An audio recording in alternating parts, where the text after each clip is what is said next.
All right, everybody, welcome once more to Discussing Tabletop. Hello, everybody. Welcome. Hey, it's March 14th. I had to remember it was March for a second there. It did it was like that half in your brain where you're like, it's March, but like the words didn't want to come in there. Uh, I guess it's the month brain fart, we'll call it. Fair.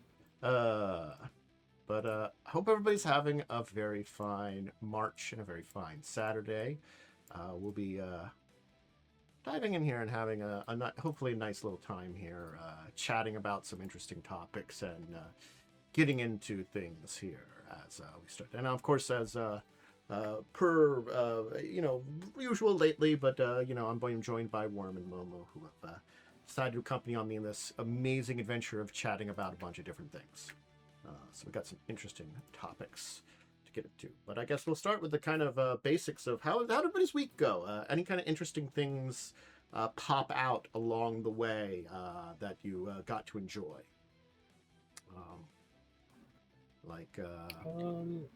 Besides playing Resident Evil, I haven't really done a whole lot this week. How far do you think you are into it now? I think I'm almost done. Okay. I think I have maybe another 2 hours left. Okay, so you're definitely at the back end of things at this point in time. I'm in the Grace segment that immediately follows the Leon segment. Okay, that's pretty towards the back. I'm feeling like I got maybe 2 hours left. Mm-hmm. I still don't know what's going on in the story.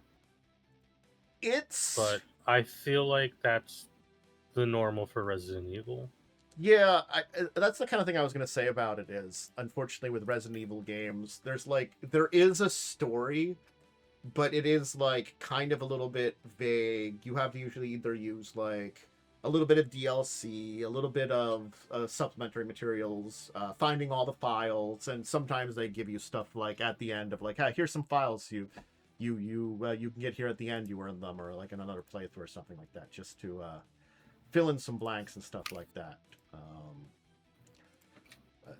And it is definitely one of those things. It's that nebulous zone where I'm going to say everything that hasn't been remade, it's not that they're not canon, it's just that the details are a little muddy. I think to my knowledge, the only game that is strictly non-canon is Gaiden. Yeah. And maybe Dead Aim. Gaiden is a hard one to say. Yeah, definitely that was definitely a hard one to say. Because Gaiden is not canon because RE4 exists. Yeah. But again, it's one of those things. They leave it enough. I'll just say they leave it enough open for some interpretation on how I can say at least up to Resident Evil 5 is still canon because I did see a Tricell logo. Yes, I think it's just devil's in the details, because if they remake 5, I think I think 5. Well, I think we're doing Code Veronica first because you need Code Veronica to understand what's going on in 5, and then I think we're going to do the 5 remake.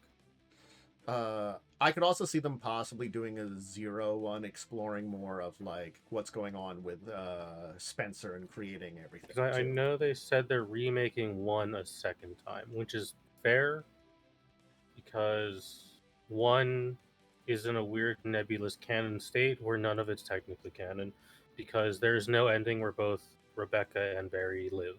Yeah, I think that's the thing is, unfortunately, I really do like the remake of of 1. I think it was one of the best remakes you could do, but it's one of those things is with a game with multiple canon endings, it makes it difficult.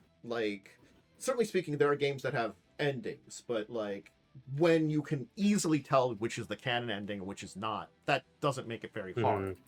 And the problem with remake is you don't know. With the original Resident Evil either, because they're so disjointed storylines. Yeah, because RE2 has a canon path.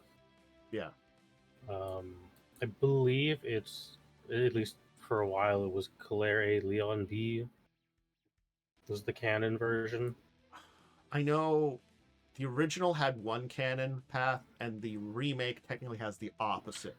Yeah, thought. the remake of 2, great game. I'm about to shit on it a lot. The B scenarios don't matter. Yeah, they're awful. It's just that they're really bad. Yeah. Uh, they're not very good B scenarios. I think the thing is, like, if they would have a much better version of that per remake of 1, I think it could work, but they could learn possibly from it doesn't have to be like a full the version of stuff from original RE2, but it just has to be better than remake RE2 was for it, I think. It just has to be better. But yeah. That's cool. Yeah, that's definitely a one. We've had some pretty good games this year, I think, as to say so far. Hold on, I just remembered something. Happy Pi Day. Oh, you're right. It is Pi Day. You are correct. I wasn't even thinking about that either. So hey, math nerds out there, enjoy. I don't eat pie, so it doesn't really make a difference to me. There's like no, I don't really eat a lot of sweet desserts. Yeah. So Worm, how about your week? Anything interesting in that one?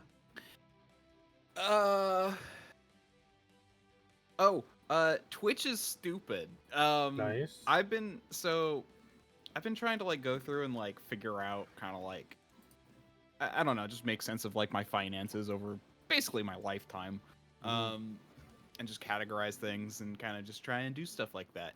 Anyway, but where this gets to Twitch is there's just missing information. Not even like it's not even like it only goes back to a certain point. No, it goes back farther than the missing information, but the missing information is still just missing. Wow. Nice. Yep. I have no idea why. It's like, oh, you paid Twitch for this. It's like, okay. It's not, doesn't show. And it shows things like bits and other things, but then it doesn't just show some of the people I sub to. And it's even missing like some of your subs just randomly. I'm not gonna lie. I like did the math because it's like I've subbed to you for like 100 months, and it's like I just went backwards. I'm like, yeah, no, like there's like 5 of yours that are missing for whatever reason. I have no idea why. So weird. So weird. Thanks, Twitch. Thank you for good things. For wonderful things, apparently. Look, I like streaming here, definitely, but there's definitely just weird issues sometimes that are like. It's not even like that much of an issue because like it's accurate up to like 2000 or whatever, which is fine because like you technically legally they only need to keep track of things for like 5 to 7 years or something. Okay. But it's just weird that it's piecemeal after that rather than, just all gone. Like, PayPal just deletes everything after that. Unless, of course, you are, important, then they might keep it for other reasons. I've heard that some people can get their older PayPal records, but I couldn't. Fun. Let's see here. I don't think I got anything super different this week, though there was something that I did end up watching. I did end up watching the 2nd season of the One Piece live action. Heard it was good. Yeah, I do think so. Like, it's the entire thing of it's a condensed adaptation. I'm not expecting it to be 1-for-1, and it's not. And it's got things that, like, you're like, why are they doing that now? And I'm like, I know why they're doing that now. So they're saving time later on, I don't have to establish this thing in like 3 seasons. I can establish something early and make it easier to do later when this is a better point in the story to establish it. Like in a long running series, you don't have to worry about that as much. You can have things like flashbacks and information and stuff like that. But for this, it's good condensation. I think they do a very good job of it. It's sad that like we can't get other adaptations that are as good as that a lot of times, and not just in anime. I think like in so many adaptations of more modern media, video games. Me looking at every Resident Evil movie that's ever been produced. Yeah, And so it's like there's definitely like a man, if only we could get this in more places, this level. But yeah, so I've enjoyed doing that. I've just been I'm not a super binge person, so I've slowly been going through it for most of the week. So I'm almost done. So I'll probably finish it up this weekend. It's not long. So other than that, yeah, I don't think there's been anything like major or crazy this week for me either. It's just been a lot of catching up on a few more people, also playing through Requiem and just putting, doing stuff normally. Though I did have adventures and sitting around waiting for a repair person yesterday, which was always fun. When they tell you between 1 and 3, and then they show up at like 6 o'clock. Nice. Yeah, it's gonna probably be my Monday because I have to wait for a roofer to show up to do a quote for me. Roofers. That's another We big lost. problem. We lost 2 shingle tiles during a windstorm that needs fixed. I both think they do look nice, but I also hate the fact that I'm also a roof with shingles on it there too, because you have. I would like to just have a metal roof and be done with it. Yeah, or just something a little easier to maintain. Big stone pieces. They look really nice. They don't last very well, and certain weather just does a job to them. So, yeah. Anyway, so yeah, I guess we can kind of move on to some topics today, because there's a lot of like interesting little topics. When I was kind of like get through here, I'm like, these are all like mostly RPG topics, but I think there's some fun ones here to talk about. So if we dive into them, we dive into them. If we just stop by them, we stop by them. Hey, we talked about the Neopets thing. Apparently, they terminate the Geekify license then. So we have no idea how the TTRPG is going to go. Because, there was a big old Kickstarter about that. There was some problems, and now the licensing is gone. So, yeah.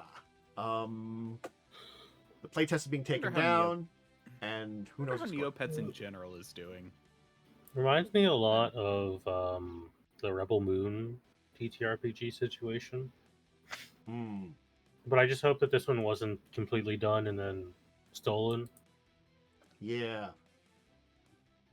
This one again, it's this weird nebulous zone, because like I do get the feeling that Geekify wasn't trying to take all the money, but again, it's like they don't technically no have like, a legal they need to were return the actually money. Oh yeah, you're saying Yeah. Kickstarter pledges you aren't necessarily getting the goods. Most of the time you are, but it still is a technical gamble, and it's something that to be fair, if they, and that's the thing, they did actively work on it, which is interesting. Yeah. It sucks, but unfortunately this happens sometimes. Again, like it's like I don't know if people are getting their money back. Yeah. I don't think they are.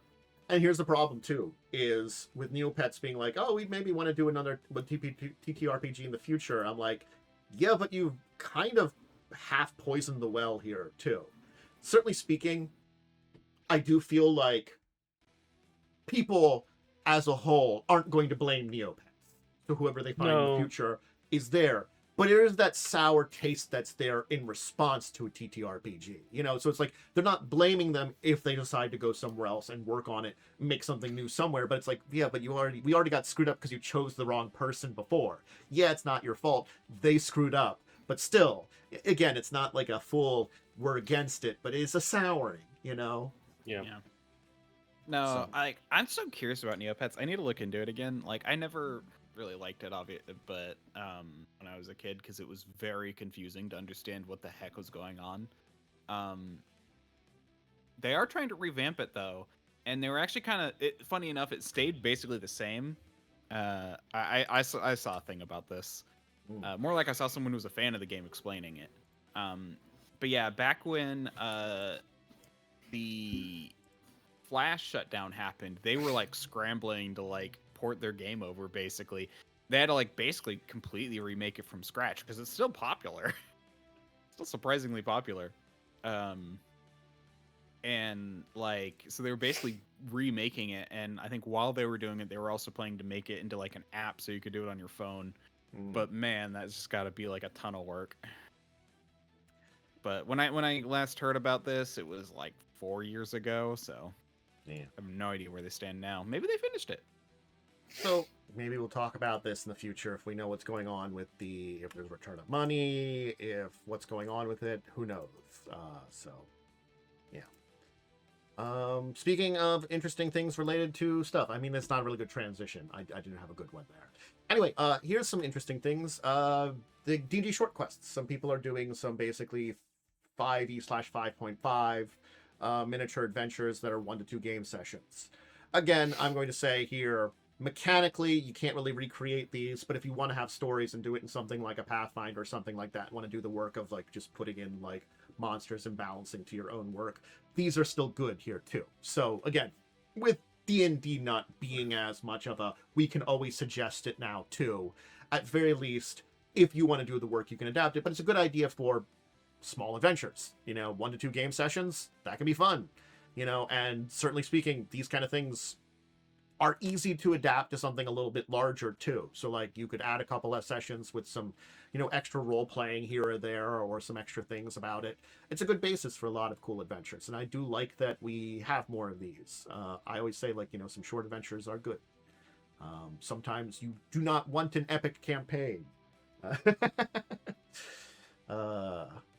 mean, it is one of the reasons I did, in a lot of ways, still like the anthology series is that Wizards was putting out for a while with like all the older adventures updated, because those were still, you got a lot of like, I can pick up and play some adventures and stuff too.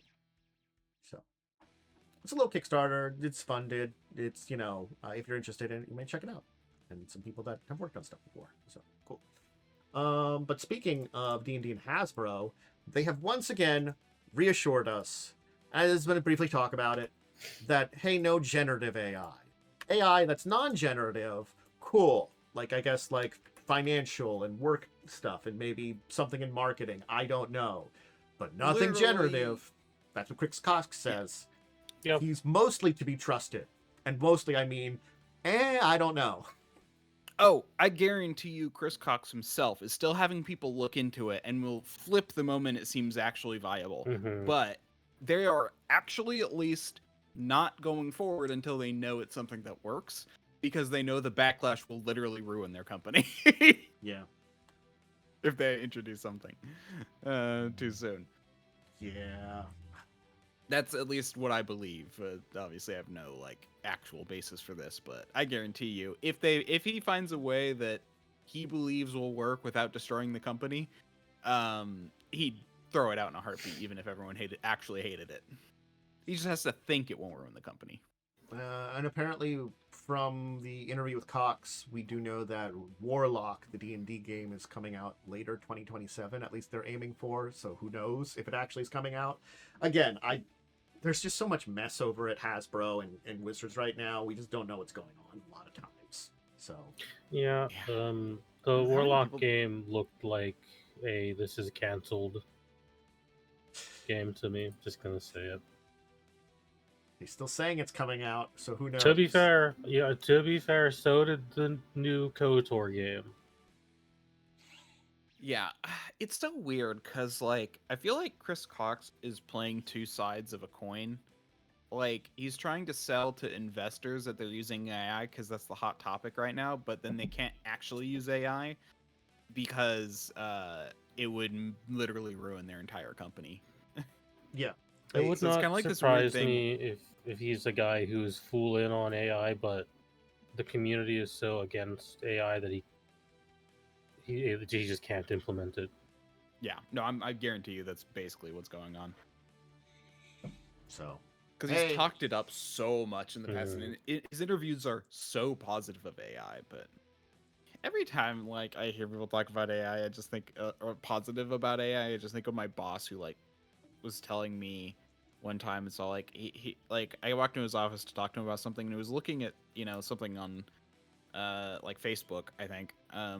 and it was like this hovering like thing, and I'm like, oh gosh, he's like, oh hey, I could see you riding around in one of these, and I'm like, looked at it, and I'm like, that is 100% AI. I didn't say anything to him, but I'm just like, huh.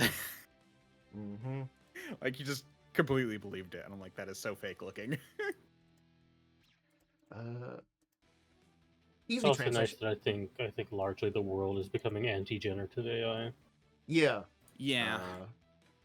It's kind of like the same with, I'm not going to lie, NFTs, crypto. It's like Mhm. they keep trying to shove this stuff down our throats from these investor people, and it's not stuff people want. Well, okay, so I've actually seen people talk about this from like a more meta perspective on like YouTube and stuff. The main reason AI is being pushed so hard is because if it wasn't, we'd already be in a recession. Yeah. They're literally holding off a recession by creating the AI bubble. Yep. It's And when it pops, it's going to crash so much harder than if yeah, we let it decline slowly. So it's quite basically possibly gonna break most of the world's nations. so it's one of these things is, if we hadn't had this, we would have been in recession, which would have sucked, but we would have already been here. So instead, we're staving it off until it can be worse. Yeah, pretty it's much. going to drop off a cliff instead of declining over time where people can adjust. And the average person's already really struggling. Yes.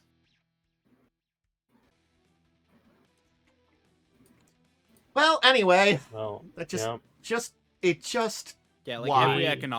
every economic YouTuber and person who I've seen has basically said that it's inevitable, and this is 100% a bubble. Me with my history degree looking at the newspaper. Oh boy. Yeah. That reminds me of something I've heard one time, which is like, history may not repeat itself, but it sure does love to rhyme. Yeah. Hope we're ready for round 2 of the color revolution. Are we ready for Japanese internment camps? Oh wait, that's already happening. D&D has a nice comic book by Dark Horse. Thank you, Dark Horse. That's good. Yeah. Dark Horse is good. Dark Horse is good, and comics are fun. I like that. A D&D comic, that seems nice. This is something that, Dark Horse has a hand in. Sure, it's the IP, but they aren't wizards. They're at least using the IP, which I like, in nice ways. Thumbs up. Thank you, Dark Horse. Anyway. Now the question is what world is it going to be in? It's going to be probably Forgotten Realms, but I'm going to give it like an Yeah, 80% reading chance the- of Forgotten Realms, a 20% chance of Greyhawk, and then no % chance of anything else normally, unless they actually specifically say so. The cast of characters is very funny. A lycanthrope, a gelatinous cube, a mind flayer, a death knight, and a baby beholder. Oh, that actually sounds like a lot of fun. Yeah, it's total party killers. It's like, yeah, it's a bunch of monsters working together as a party adventure. I like it too because it's that reverse kind of thing. It's fun. Okay, I actually really like, just based on the picture, the gelatinous cube is going to be the mage, which is normally the smart one, because in its thing there's a book and a staff and a robe. So it ate a wizard and somehow gained the intelligence. I like that idea. I don't know if that's exactly what's going to be, but I know that probably means it's going to be the wizard, which is going to be funny. Yeah, I'm not going to lie. I think that would be hilarious if it just like, yes, ate a wizard and gained its intelligence, and so it's just a smart cube now. That would be wonderful. That's something you would do. My reaction would probably be like, it was just born smart for some reason, and like just tried to go to school, but then never was able to because it was a cube. It's a lump from Baldur's Gate 3, but as a gelatinous cube, he just ate a headband of intelligence. Yep. Hey, we got an update on some things from Pirate Borg. Thank you, Free League Press. So the updates there are a adventure, Down Amongst the Dead, a little expansion there that gives some adventure-based stuff, and then a starter set. Wait, I do want to say this does remind me of Shrubly the Monster Adventure, which is a book series where an awakened shrub, a skeleton, a slime, and a goblin basically are a team. An adventuring team. Okay. it's not a necessarily new concept, but another version of it's always fun. But Yeah, I mean, like, obviously it's not a new concept, but it reminds me of it, and I wanted to shout that out because I was thinking about it. It popped into my head, and I just was like, that's a good book, so. So yeah, I think I've talked about the because Pirate Borg is based technically on the Mork Borg system. It's still, I think, different enough at this point in time, but like kind of evolving the entire basics of the entire system as it goes. And I'm happy that they're giving like things that are more like some adventures and stuff too. Because I'm not going to lie, I know a little bit about the system, but I haven't dove deep into it. So this is like definitely one of those ones I want to read through an adventure to get some ideas on. So hey, I own it. I just haven't like played it or anything. Yeah. So hey, some releases, and the starter set is always good. Like cool. And then we have something up on BackerKit, and like okay, so I'm not gonna lie, I hadn't had a chance to dive deep into what this the property is, but I'm pretty sure it's based on a property, and I've heard about it before. It's a Children of Man RPG, or Children of Time. I'm sorry, so say Children of Man, Children of Time. That's a different property. Yes, this is a Arthur C. This is it's a novel heavily inspired by Arthur C. Clarke. Okay. Adam, It's very good. I really like this book. Okay. You think it'd be good enough world for an RPG? Yeah. I mean, you could make anything. Yeah, I don't like it. It's a weird planet with a lot of cool stuff on it. So. Okay. So it's not live yet. They just have it up on BackerKit. They're not planning on having it go live for, as you see at the top, if you want to go to the link I provided, 93 days. So it's quite a ways out. But yeah, there's a place where there are like intelligent spider creatures. Yeah. It's a planet where you would most likely be playing a smart spider monster. But it's a very good book series. Yeah. So yeah. Cool. Basically, it's one of those settings where Earth collapsed, and some scientists had looked at a planet and was like, "I want to make life there," and then, oh no, it went kind of wrong. And now you have sentient spider people. Yeah, now they're spider people. Yeah, cool. So yeah, if you want to check out it, keep an eye on it. If you are interested in it, then you have a chance, and there'll probably be some updates over the couple of months before it actually goes live. But hey, awesome. Speaking of RPGs that are interesting, there is one here. The Tavers, the Mean Wolf role-playing game. That was a link of an eye, because apparently, as I tried to highlight the entire link, it just apparently highlighted I. I'm not sure why, but it did. So Meow Wolf is certainly a DIY art collective, and this is a role-playing game inspired by the art spaces that they put together. I don't know what all this means in a lot of ways. It's supposed to be a pretty easy system and stuff with world building and kind of puzzle mechanics and stuff like that. It seems interesting. This is like one of those ones where it looks like an interesting idea, but I definitely would like to either see like someone do something with it, or maybe try out like look at like a quick start / starter box or something like that, just to get an idea what the hell this is in a lot of ways. Yeah, I dig the art style in that picture. They do. I guess it's like, because it's an art-based things. They have a style that's based on the art collective. So cool. They're putting it out there, and yeah. It does seem as also like it's based on a psychic network called Cave, so you're probably part of it with reality bending and stuff. So, cool, interesting idea. I'll say, interesting idea. If you want to play Pathfinder on Demiplane, they're releasing a huge bundle of stuff related to it. I'll put that out here. And apparently the bundle is supposed to not only include every book right now for the remaster, but unreleased ones too, present and future. So I guess you're like just buying like a Pathfinder Demiplane. I get it all. Now, it will set you back about $400. I just want to mention that.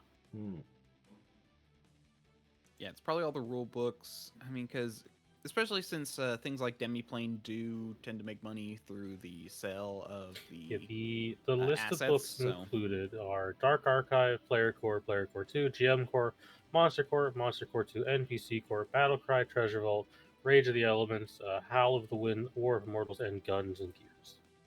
Yeah. So a good collection of stuff. Yeah.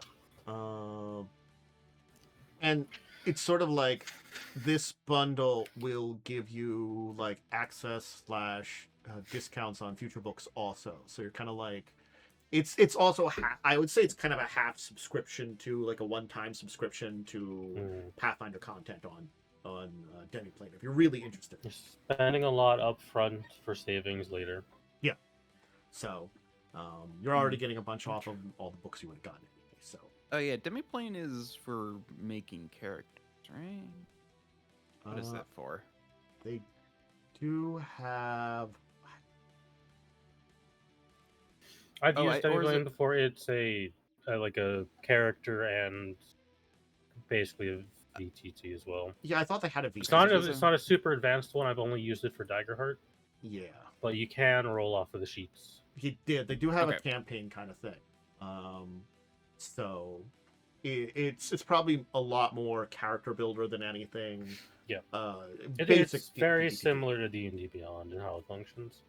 Yes, I guess it would be if you're just using D&D Beyond for like character building and running your campaign somewhere else. Yeah, because it's not supposed to be like a full VTT because Roll20 owns it. It's like a big compendium. I know a lot of people who use these kind of things and still play in person because the tablet and phone is very accessible.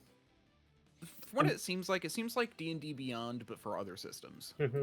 That's what I think that's a pretty good way to say it. So I think it's also, you probably have a lot of the stuff connect up with your Roll20 account probably too, I'd assume. Yeah, you can literally connect it to your Roll20 account. So like you'd also have the games on it is D&D, Daggerheart, Pathfinder 2e, Starfinder 2 will be on it. Yeah. Marvel Multiverse is on it, VTM's on it, Cosmere will be on it, and Cyberpunk Red is currently on it.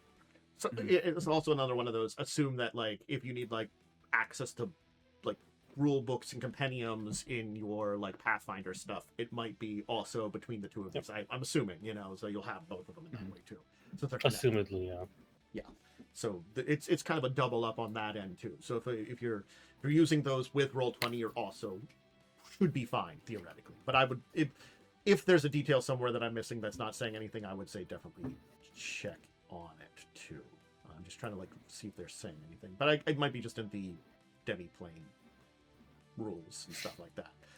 So and then we are getting a third edition of 7th Sea.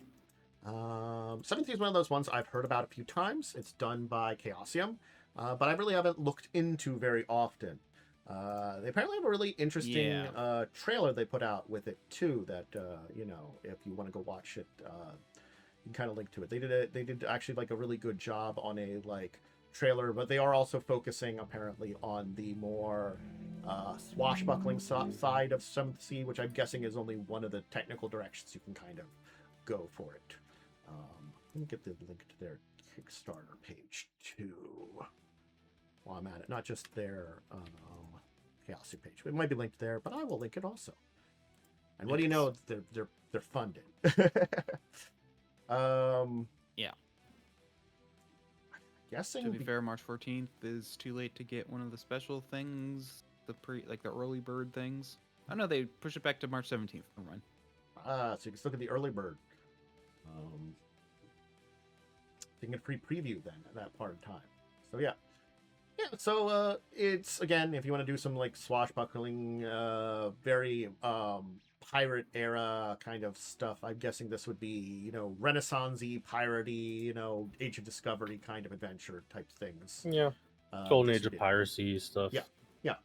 This is I don't think it's the only RPG, but it's like one of the ones I would say, I guess I would point out off the top of my head, because I'm trying to think if there's any others that would definitely be that swashbuckling that don't need to be adapted to it.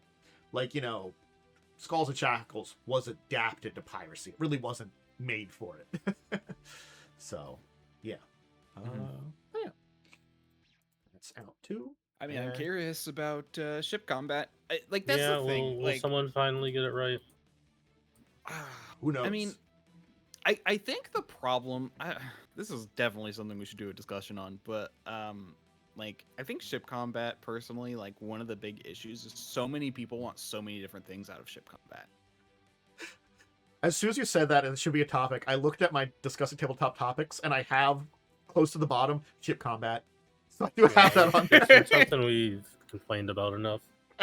I do actually have it there on the list.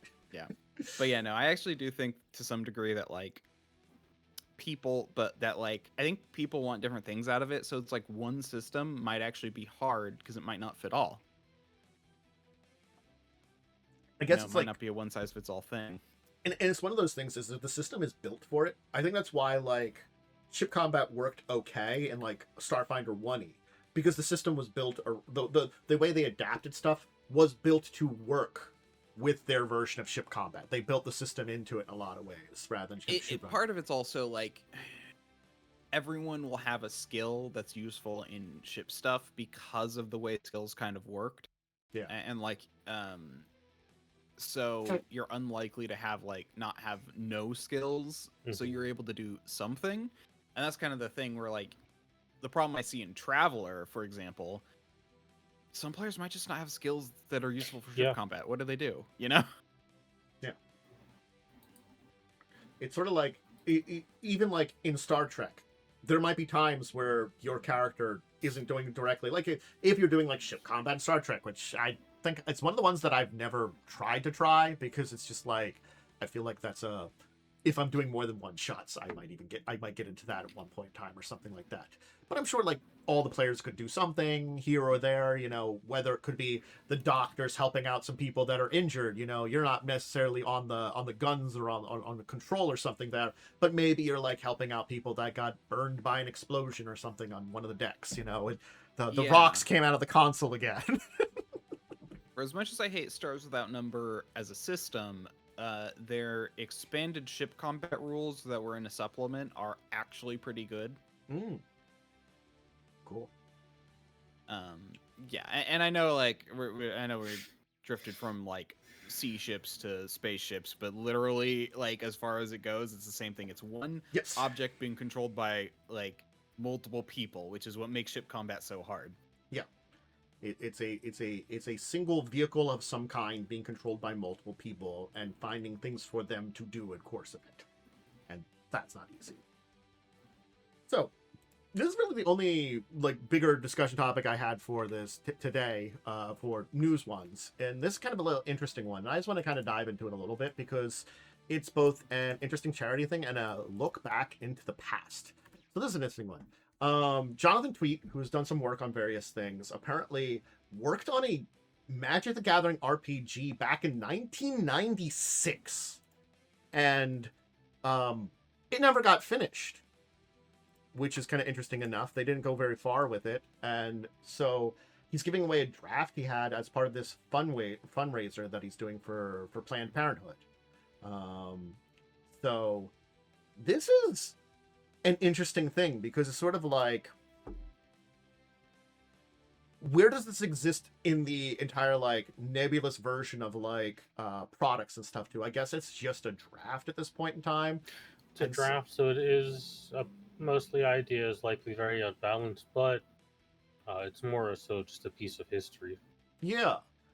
And, you know, it's the other thing too is, you know, he's giving away as part of the fundraiser, you know, it's like, I was like, you know, like, will Wizards say something about this? But I guess probably not. Because No, also, like, he's not selling it to be made, so if it's his personal property, I don't think they're gonna. especially if they like Put up a abandoned fuss it long about it. ago and just like, Mhm. you know, it was what he was working on. But that's the thing is, 96 was really early on into the Magic's timeline. Also, like, I'm trying to think here. When did Wizards get D&D? Or when did Wizards of the Coast acquire D&D? D&D. 97. Mhm. So they were working in RPG before they got D&D. That's interesting. When it's like, I'm sorry, I don't. Wizards No. invented magic, right? Yeah. Yes. I wasn't sure if that was also brought over with TSR, but no, I didn't think so. But I just wanted Yeah. to ask. Yeah, Wizards invented Magic, which I believe is technically the first collectible trading card game. It in many ways it is. There are versions of card games that are kind of like that before then, but really what we define as what the modern TCG/CCG is Magic. Because like there were trading cards, there There were was card battle games. cards in Illuminati, Yeah. but There were a couple of that games was that kind of were it. kind of almost trading card games, but they really weren't a thing until like Wizards came in there too.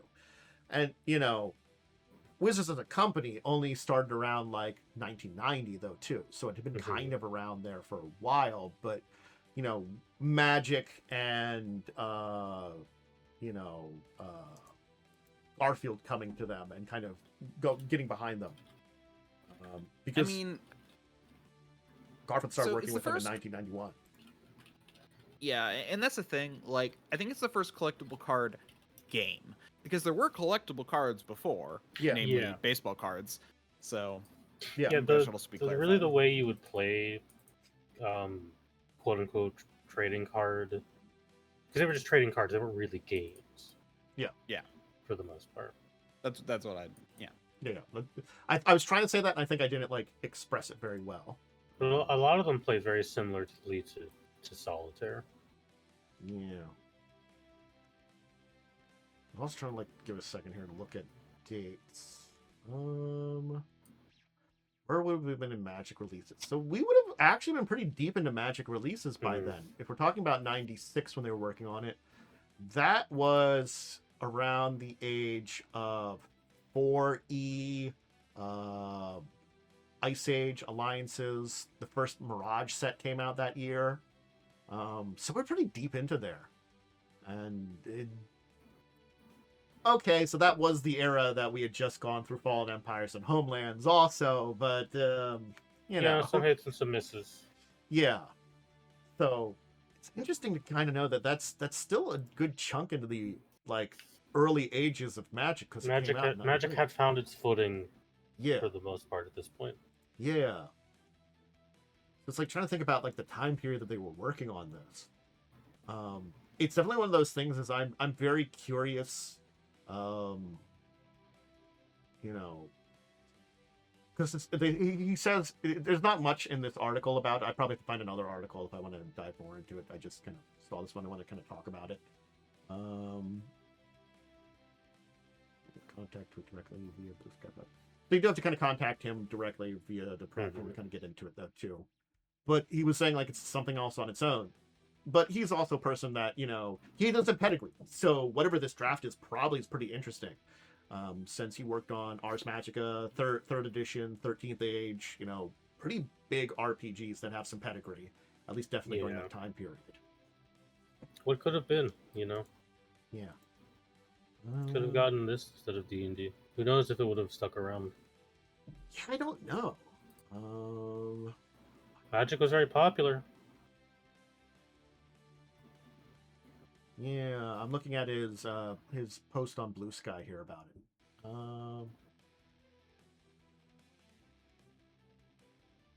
So apparently it's kind of been floating around a little bit, but like this is him like saying now that like you can kind of figure it out a bit more. He's talking about it a little bit more. He's like it's a silent secret auction he's been doing for his game giveaway for 2 years now. So it might have been other stuff too than this one. I kind of hope whoever kind of does it is like able like will upload it to some degree. I'd love to see scans. Yeah.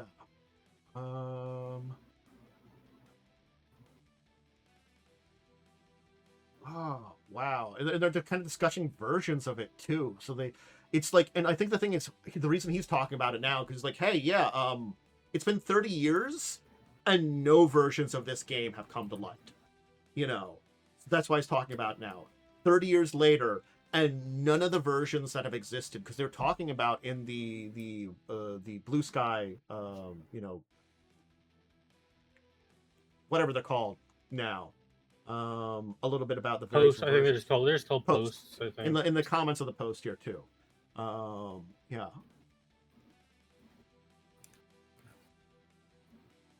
So it's like, apparently like Wolfgang Bauer and Mike's Linker also might have been involved in it, because Wolfgang is saying something too, that he was talking about a version 4.1 and a 4.7, and he's talking about going to his a 1996 hard drive that he might have.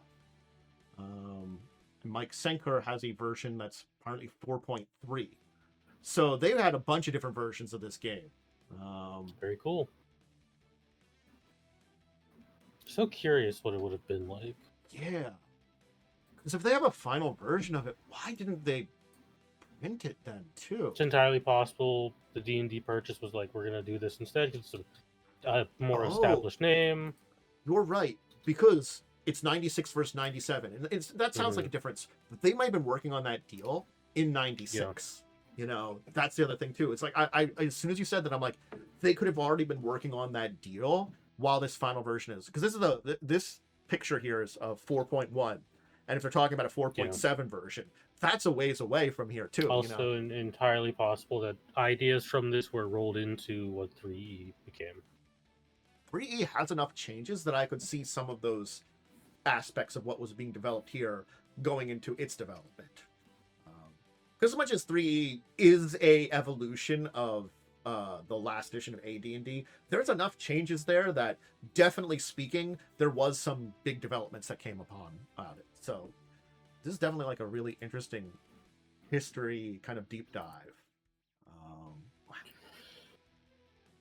Man. Oh, it's very fascinating. Yeah. This is very cool. Yeah. Let's see here. Yeah, so I guess the work continued until March of 96 around that time. So it was around 30 years ago that they ended it, So, cool.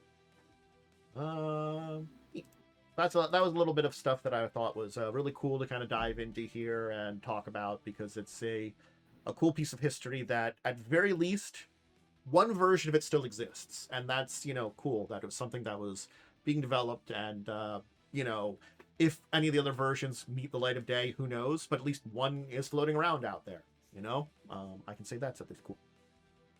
All right. That was a fun little, side thing here. But, hey, we can talk a little bit about Warhammer here, too. Apparently, there was a Warhammer leak. A little bit. I probably should have made this a larger topic, but anyway, I should have a picture for it. You don't get a lot of leaks out of Warhammer usually. Yeah. This is literally like the second one. This is like the second one in like 6 months. Yeah, because the Saturday Night's boxes got leaked, which was kind of funny. They even made fun of it a little bit in their marketing for Horus Heresy 3. Yeah.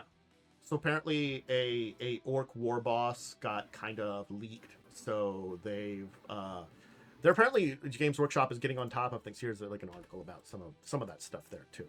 Has kind of gotten on top of it and is spoiling a bunch of stuff. But the big thing is, it seems that this orc is for 11th edition. Yeah, it doesn't surprise me that there's already 11th edition stuff, because we're pretty certain we're getting it in June or July. Yeah, it's one of these interesting things that came upon. That's where our big discussion topic is going to be about for a little bit here. It's going to be more expanded than this, but it came to me by thinking about this here, because I originally had seen some stuff on this earlier in the week, and when I saw the article, I was like, oh yeah, hey, maybe we can discuss this a little bit here in this point in time. But it also made me think of the topic, because from that stuff earlier in the week, one of the comments was that they're still want to push the products they're putting out now, and there's some books that are coming out, like the miniatures at very least, the models. they can have their points adjusted, their rules adjusted, and Yeah. stuff like that. The models largely will never go away unless it's a character model and the character's dead. Yeah. Or like they replace the model with a new one or something like that, Because even when they move to Primaris Marines, you can still use what are called Firstborn Space Marines. Yeah. I do want to say, the one thing I really, really admire about Games Workshop, for as terrible as they can be sometimes, they also, like, when it comes to leaks, they handle them so well. Okay, they are like a very good company and a very bad company. So that's like kind of the thing where it's all like, I feel like they never do anything halfway. They're either really good or really bad. But yeah, I think it's because Games Workshop is relatively small for how big their IP is. Yep. It was one of those interesting comments, though, that like it was an interesting thing of they're very. It does seem like Games Workshop is very unhappy about these leaks because they haven't been saying anything about 11th, because it's sort of like they don't want to confirm it in a lot of ways, because they still want you to buy some 10th edition books they might be coming out with. Some of the big, well, we can talk about more, but one of the big problems with Games Workshop leaks is it really screws their marketing like hard. Yeah. And they plan their marketing out way ahead of time. Yep. No, I'm not saying it's not bad for them. I'm just saying they do a really good job at mitigating and damage control by like rolling with it rather than trying to stop it. They're very adaptive. Yeah. Yeah, because like, I mean, every time a company tries to like lash out at people who leak stuff, all it does is turn into the Streisand effect, and becomes even bigger, and then it's out of their control, and then they look bad. Whereas like, yeah, it's out of their control, so they like, but they push it a little bit to be like, okay, here's the thing, and then they, if anything, they try and muddy the waters a little bit to make it kind of more silly or, less clear. You can do that if you take control of the narrative. So I just think they handle it really well. Yeah. Again, it's one of these things that's kind of a interesting situation to be in, especially on the cusp of a new edition and stuff like that. You know? Unfortunately, But so yeah, we've gotten some leaks there.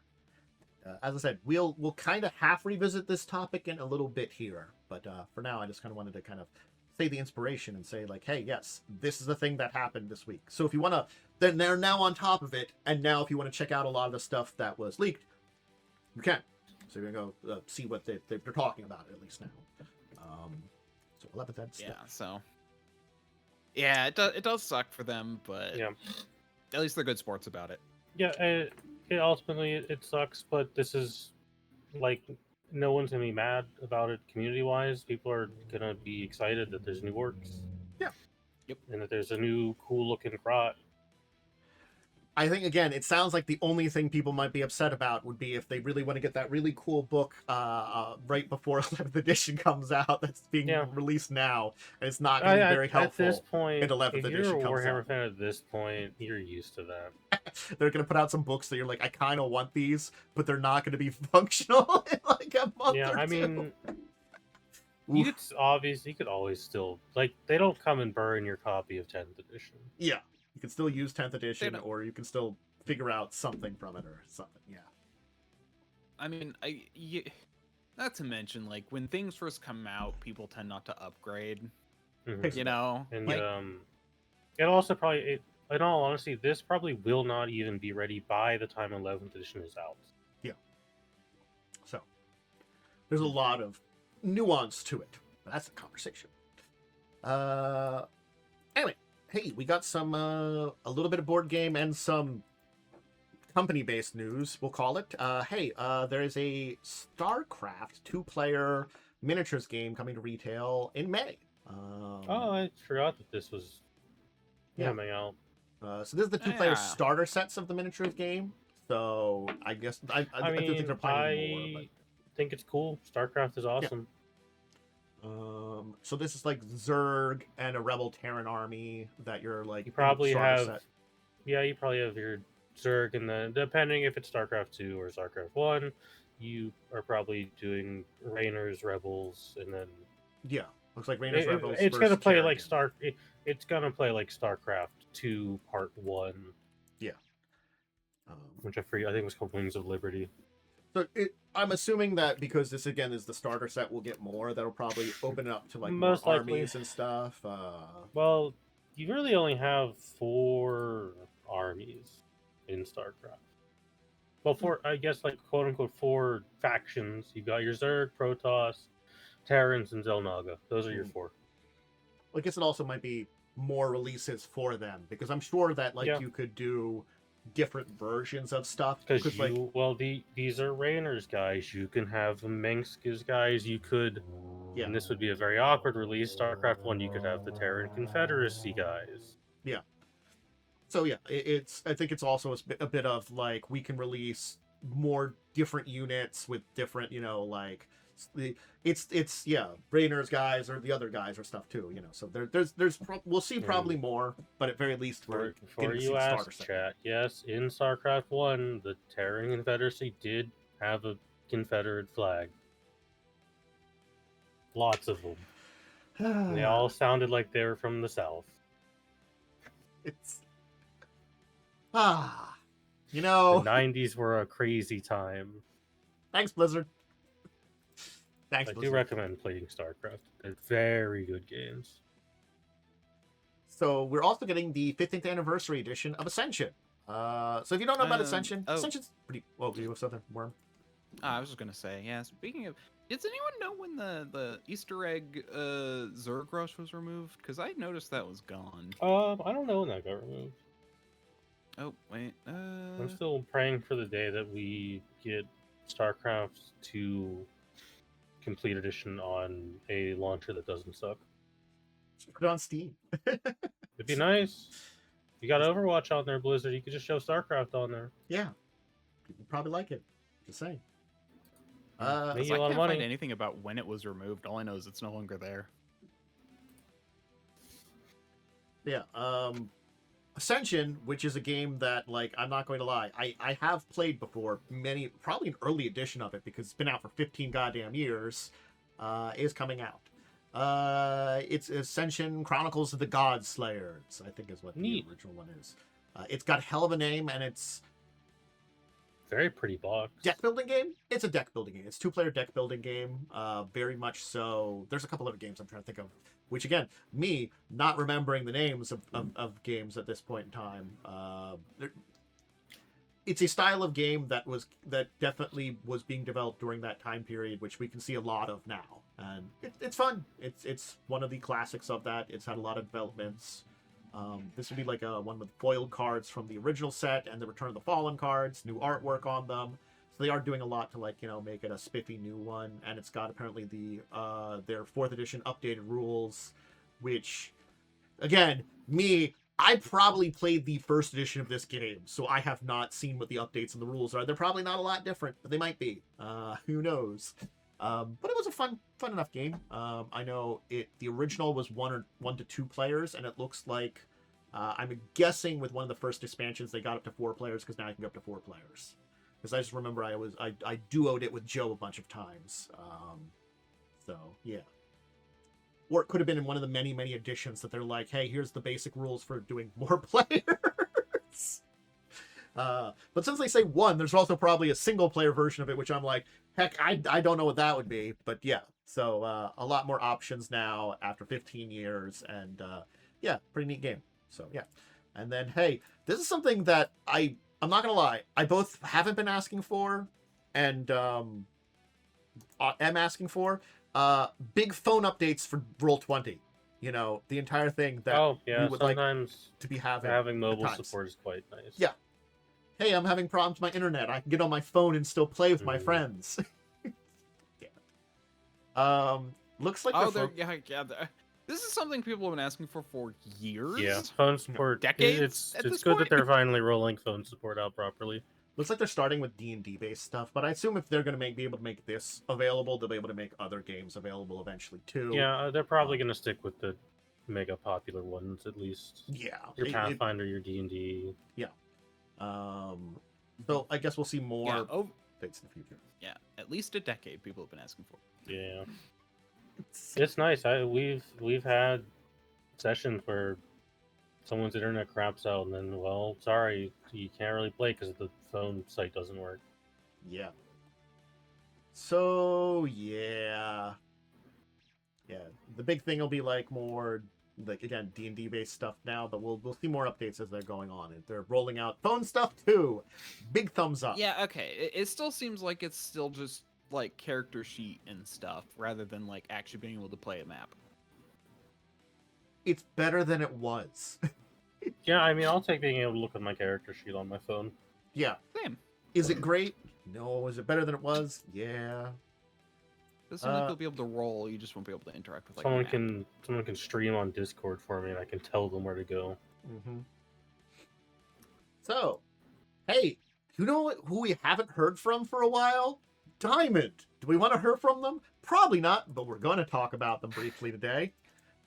Yep. So, it's much more about the consignment and what's going on with that here, and the bankruptcy. There's 2 articles here that were one day after another. Like, I was just going to do the one, but I'm like, oh, you got 2 to talk about this here.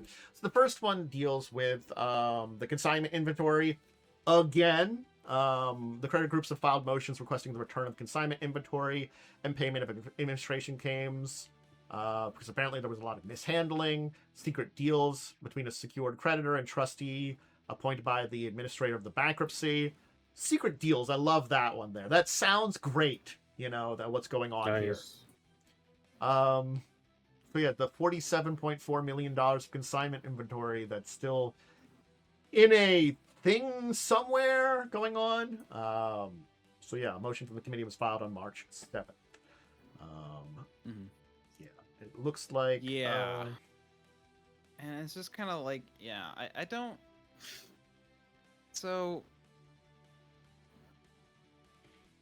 It appears like the bank Yeah, so it's also like $50 filed million in for consignment. things to go together for the judge to reject the trustee's motion to extend the time for the bankrupt estate to assume or reject consignment contractors, which is executed between Diamond and distributors suppliers.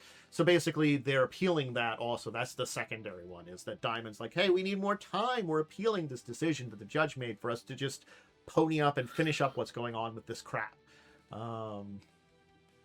Get it done and over with. Yeah, they're just like... It's possible. Like, that's... Okay, so...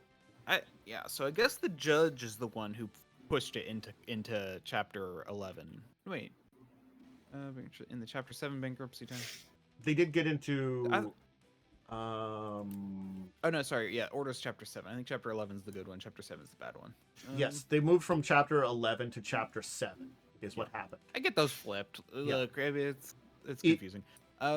It's I don't know why the worst one is lower numbers, but whatever, It's more well, it's just because of like the numbers when they were like made. Developing. And some of them Yes, have I understand. dissolved as It was options. yes, it was like they were putting together more options, and they probably came up with liquidation when they were putting together the 7th chapter, and then they were like, oh hey, we need something for this other version of it. It's 11 now. I can understand that. Yeah. But yeah. It's interesting because I've been watching. So I was watching lawyers talk, like a lawyer YouTube channel, Legal Eagle, talk about specifically the bankruptcy attempt by. Oh, what's his name? The guy who did InfoWars. Oh yeah. Anyway, and how he like tried to use bankruptcy to avoid paying people in his defamation suit. Yep. And it's all like, it's just interesting because like the court can apparently just order you into the other chapter if like you're trying to be coy about things. Yeah, or you doing can't things can't wrong. use bankruptcy as a tool, is what he's found out. Yeah. But no, apparently whoever's now the trustee of this entire thing is still trying to sell off all the consignment thing, and that's what this is about. They're still trying to do the same thing rather than just smooth out the case. They're still making it a mess. Yeah, because the thing about liquidation is that you have to sell off everything, but there's an order. Let's see, order of bankruptcy payment. Because like they talked about this, how there's like an order to like who gets paid, and that's the thing is they want their stuff back because they'd basically be the last ones paid. Meaning if there's not enough money left over, because general unsecured claims, which I think would be like the inventory, would probably count there. So like, yeah. So basically, like, they would be the last ones paid if they liquidated, which is why they're like, no, hold on, like, and so, but they're like trying to sell the stuff for personal reasons. It sounds like to pay off the other people, but they want we want our stuff back. The whole point of this was that we didn't want you to do this. Because sell the yes, stuff you're for us. selling off the stuff, and we're not getting anything from it because it's our stuff, and we just want it back. Yeah. But oh god, yeah, and then apparently the last paragraph of the first article is just about the weird secret deals that Goodman Games has basically alleged that they're doing between some secured creditors, and the judge wants to know about it, and we don't know what's this, because this article was from the 12th, and hey, it's the 14th, and the deadline's the 15th to know what the hell's going on with the weird secret deals they're doing with creditors. Great. Mm-hmm. So it's a new level of weird and messy. We thought we were out of it, but now we're back in the weeds. Diamond, we really do need that YouTube expose on this, because we're back. No, actually, it's so funny because I was thinking of like sending an email to Legal Eagles since I've been watching their YouTube channel to talk about it. We're back on it. We're back on it. It's Yep. a mess. Woo! That's Diamond. So yeah. Maybe more Diamond news next week. If we have something on that 15th decision on the weird secret secret deals and stuff like that, we might talk about this again next week. I don't know. We might not hear about it from that judge. It depends on if there's some kind of, public kind of record on this, depending on not, what's coming to light. I don't know. But hey, Yeah. yeah.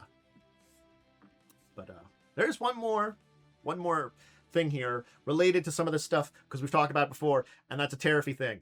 Hey, we got some tariffy stuff. Cool. So there's been a court order for tariff refunds. There's response by customs. States are suing about the new tariffs. Yeah, it's we've talked about this repeatedly because it does involve the tabletop industry, and it's screwed over a bunch of companies, and it's continuing to be a mess. And I'm sorry to say, I don't think those companies are recovering, unfortunately, from this, which I feel bad about. No, even if they get money back, those prices aren't going back down. Yeah. No. So yes, I just put the article there if you want to dive into it. It's just apparently it's just a huge mess more and more with litigations and stuff getting into the court. And then you got the Iran war, which literally just like made the product at like my company, like literally prices went up by 30%. Yep. I'm going to be non-political here and say this very important thing here related to that. There was no reason to get into this war. Hey, None America, whatsoever. let's stop. I invading don't the think Middle that's East. I don't think that's a controversial decision opinion. Tantus. Yes. I am gonna be political. If you think invading the Middle East is a good idea, you're stupid and haven't paid attention to the last 100 years of history. Yes. No, Yeah. haven't paid attention to the last 26 years. I'm sorry. We got out of two wars that we were in the slog in. We didn't want another one. The Middle East is both not just leave it alone, a place please. to be fighting in. And it's Please stop doing it. and like, I'm sorry. Hey, here's the thing we'll bring it back to tabletop. Hey, you know those great things called plastic miniatures that we all love? They might go up in price from this because plastic, most certainly a will. lot of it's made from oil. Not all of it, but Yep. a lot of it's oil based. Anything yeah. petroleum based is fucked. Petroleum based. So I will not I would not feel like it's an insanity to say we might see increases in plastic based prices that would affect tabletop industry again. So that's my hot take on that one. But hey, let's talk about a news topic. That's a fun one, like a deeper discussion topic. That's a fun one. That's a little less insanity. So hey, this entire thing I wanted to talk about because again, like you kind of mentioned, that entire thing is, we do get a lot of rules change, editions changes and stuff like that. But we also I put new releases basically as part of that, because that's an interesting thing that we sometimes get. And I think, we can point out now Games Workshop being the like poster child of this, but I don't think they're the only ones that do this. As like big things that are big changes and releases come out, we get stuff that is new releases, in those meantime. So the question becomes, what's relevant or not? It's sort of like, I think Games Workshop's ones that I'm going to point out is like, I don't think they do a good job on that. I believe I saw someone make the comment of there was an edition that like right before it came out, like a big new Guard book came out, and they were a big Guard fan, so they got it, and then like everything was kind of like it wasn't as helpful then. It's, yes, they could kind of use it a little bit into the new edition, but it was one of those things is it didn't last very long, and it might have been better if it was post that. So I think Games Workshop, bad kind of like version of that in a lot of ways.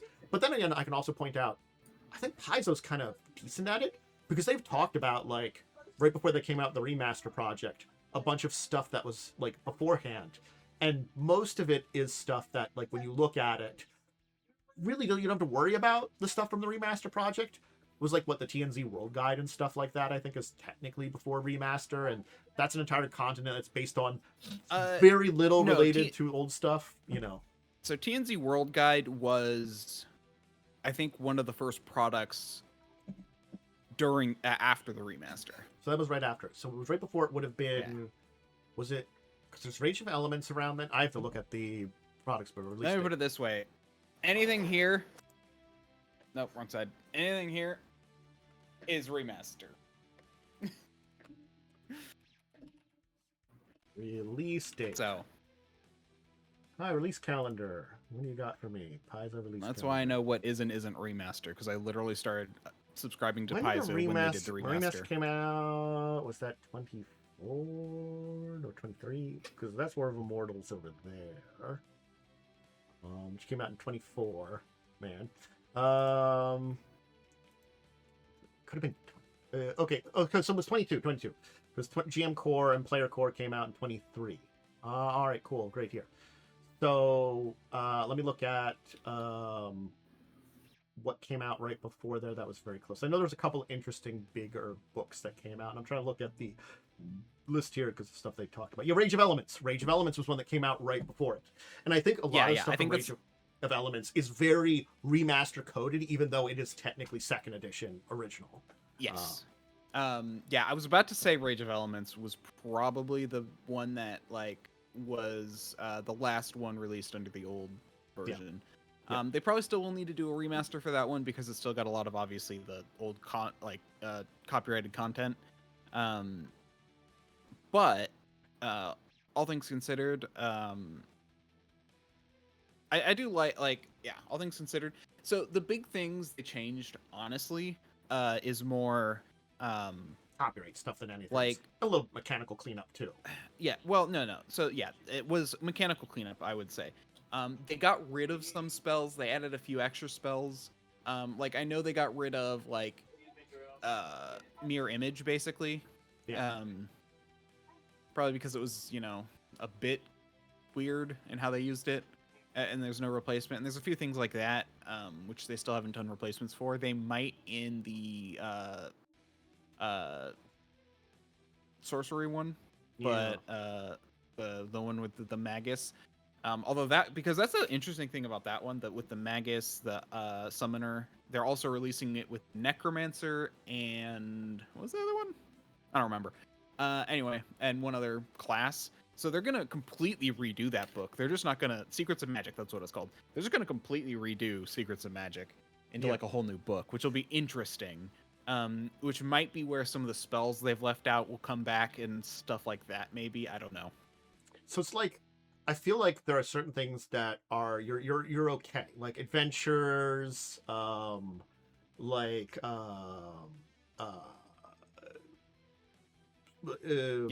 those are big ones in between here. Like Rage of the Elements, I will say is the one that, like, granted, it was 3 months out, which is pretty good because it was funny enough. It was September. Funny enough, October, Rage of the Elements is probably part of the reason they wanted to do the remaster, because Rage of the Elements elements introduced 2 new elements, metal Yeah. and plant. Yeah.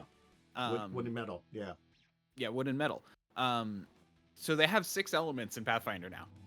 They have the traditional 4 plus wood and metal, even though like you normally get rid of earth and have wood and metal instead for Chinese with the, and then the, yeah. So it's so it's interesting that they did that, and they actually kind of recoded that into the stuff again for the newer books. Again, like I like what they do with like this. I'm just saying, like, to side tangent there for a second. I do like the way that they're like a story, like, oh, hey, these were things that used to be around and they disappeared. Like, there might be other elemental planes that are lost or something like that. And I think actually they had an entire in-world story of like freeing the elemental lords of the original 4 elemental planes from their like prisons through the Pathfinder Society adventures, which is what helped cause this entire thing. Is freeing those elemental lords. Yeah, so there's like there was an ongoing narrative that relates to this in the Pathfinder Society, and then of course we get the but that was a very cool thing. But yeah, no, but I think it's kind of like one of those things. Is it was a little bit. It's still 3 months is not too bad, and it's a book that can mostly be used between it. But then there's a question of like, I'm also curious on the end of when second edition was released and what kind of books were in front of that. Pathfinder 2E. Release date. When were you originally released, Pathfinder? 2019. Cool. Okay. So I'm gonna take a look here. I want to do this entire thing just for a second here to see when it released. What did you say it released? 2019 is when 2E released. On August 1st, 2019 was when Pathfinder 2nd Edition officially released. Sorry, say the month again. I totally August forgot it 2019. It was August 1st. August. So we're just looking if there was any like first edition accessories or stuff right before then. So Like again, adventures can be adapted, edition. but like, yeah, there was a first edition. This adventure. Okay, so there was an adventure path released in 2019.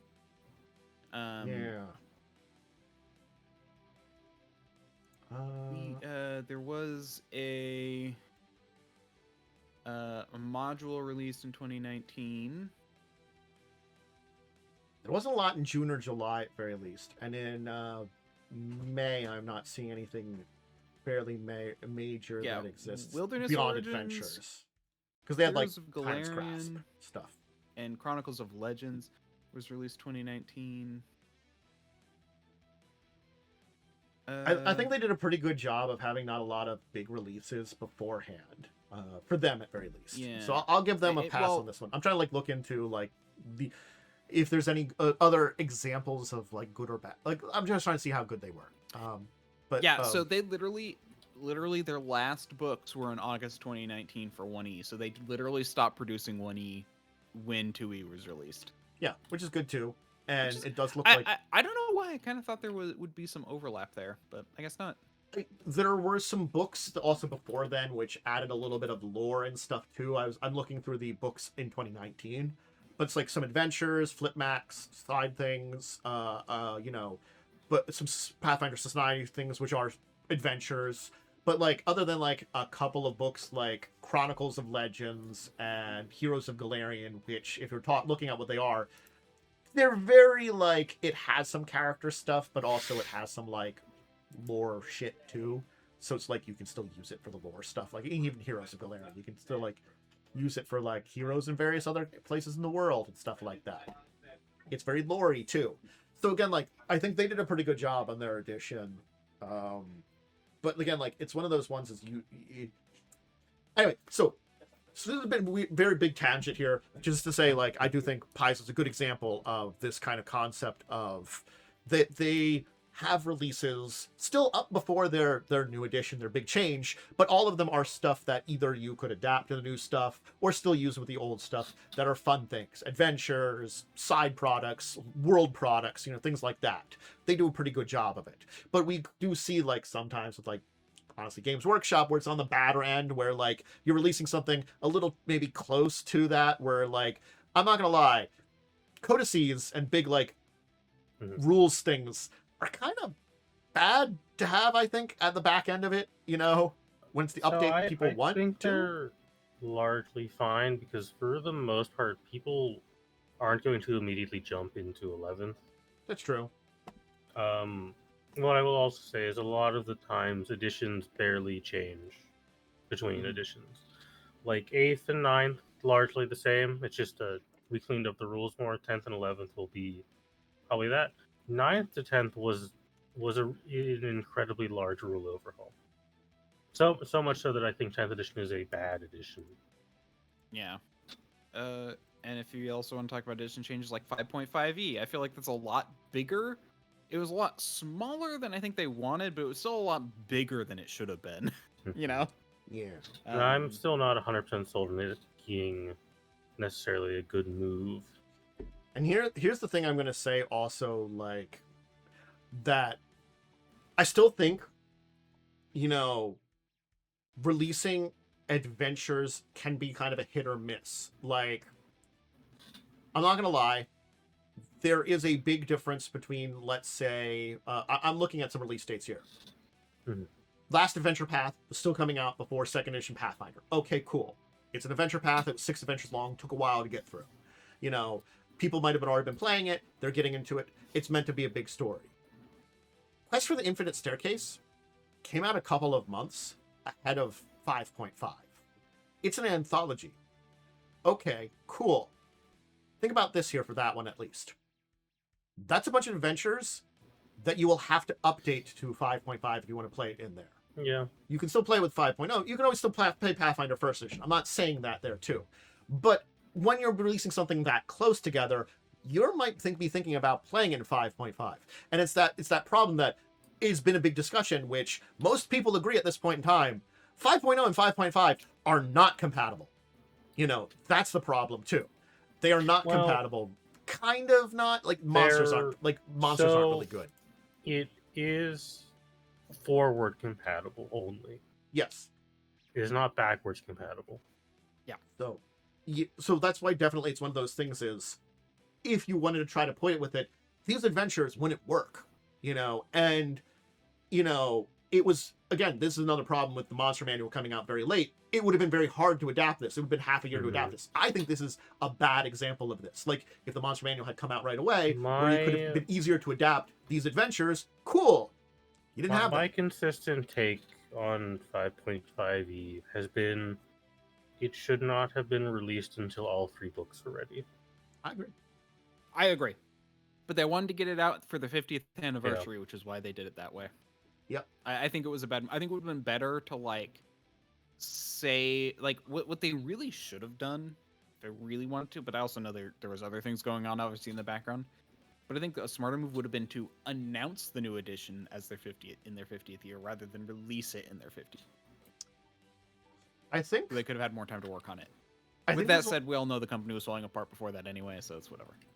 Here's one of those things I kind of have to say too, because there's the question in chat of what was the fastest people moved to a release. I'm going to say that we're just using examples of things, and I think it's kind of like one of these things is when you transition between editions, you still want to be releasing stuff. It's just a problem that you have to kind of take a look at things. Like, as we've said, like, there are people that get annoyed with the codices for Warhammer with the releases, but also, like, you can still play 10th edition for a while while 11th comes out. And honestly speaking, depending on how different the rules are, some of that stuff might still be kind of useful as an update for your various armies and stuff, too, for rule books and stuff like here and there, too. You know, there are different aspects of it. Like 2nd edition remaster versus 2nd edition Pathfinder, or 1st edition Pathfinder versus 2nd edition Pathfinder. Like, if you're playing some of those adventures, you're playing 1st edition, you know. But if you're playing stuff pre-remaster, you want to play remaster, you know. But then some companies will even support, like, their old editions while they're still producing the new edition. I'm trying to remember, like, I know there's one I know of that's done that, and I'm trying to remember who it is, but I think the example I was going to give, though, was 3.5. And I think the reason I'm going to give this here is 3.5 was I felt like it was very handily and quickly adapted. And that's because all of us that were playing 3.0 were like, wow, there's some big problems here. Because we kept running into them. A lot. Yeah. I also want to say, in terms of 3.5, the cutoff of 3.5 and 4E was very defined because there were months between the last 3.5 first party release and the first 4E release. They I gave some will good time. say 3.5 to 3 to 3.5 edition was 3 years, so that was very short. I've been looking at a few that I thought were short, but they were still, and they were kind of short, 6 years. Mongoose 2E to Mongoose 2E to Mongoose 2.5E for Traveler were 6 years apart. Traveler 5th edition to Traveler 6th edition was also 6 years apart. Those are the ones I've looked at for their editions. Games Workshop always cycles editions very quickly. It's typically a 2-year gap between editions. Yeah. So I guess it's one of those things is you tend to still be looking to older codices in a lot of ways, even if the rules aren't necessarily useful. Because unless you're doing a tournament, you can adapt old rules fine. Okay. So I guess it's just when you do a tournament, you have to play by what the current edition is. And unfortunately, that means some stuff very heavily falls behind in tournaments because either it doesn't have a codex or in the base release it just plain sucks. I'm looking at you, Custodes. I'm sorry, your army was brutalized in 10th edition. A lot of armies were brutalized in 10th edition.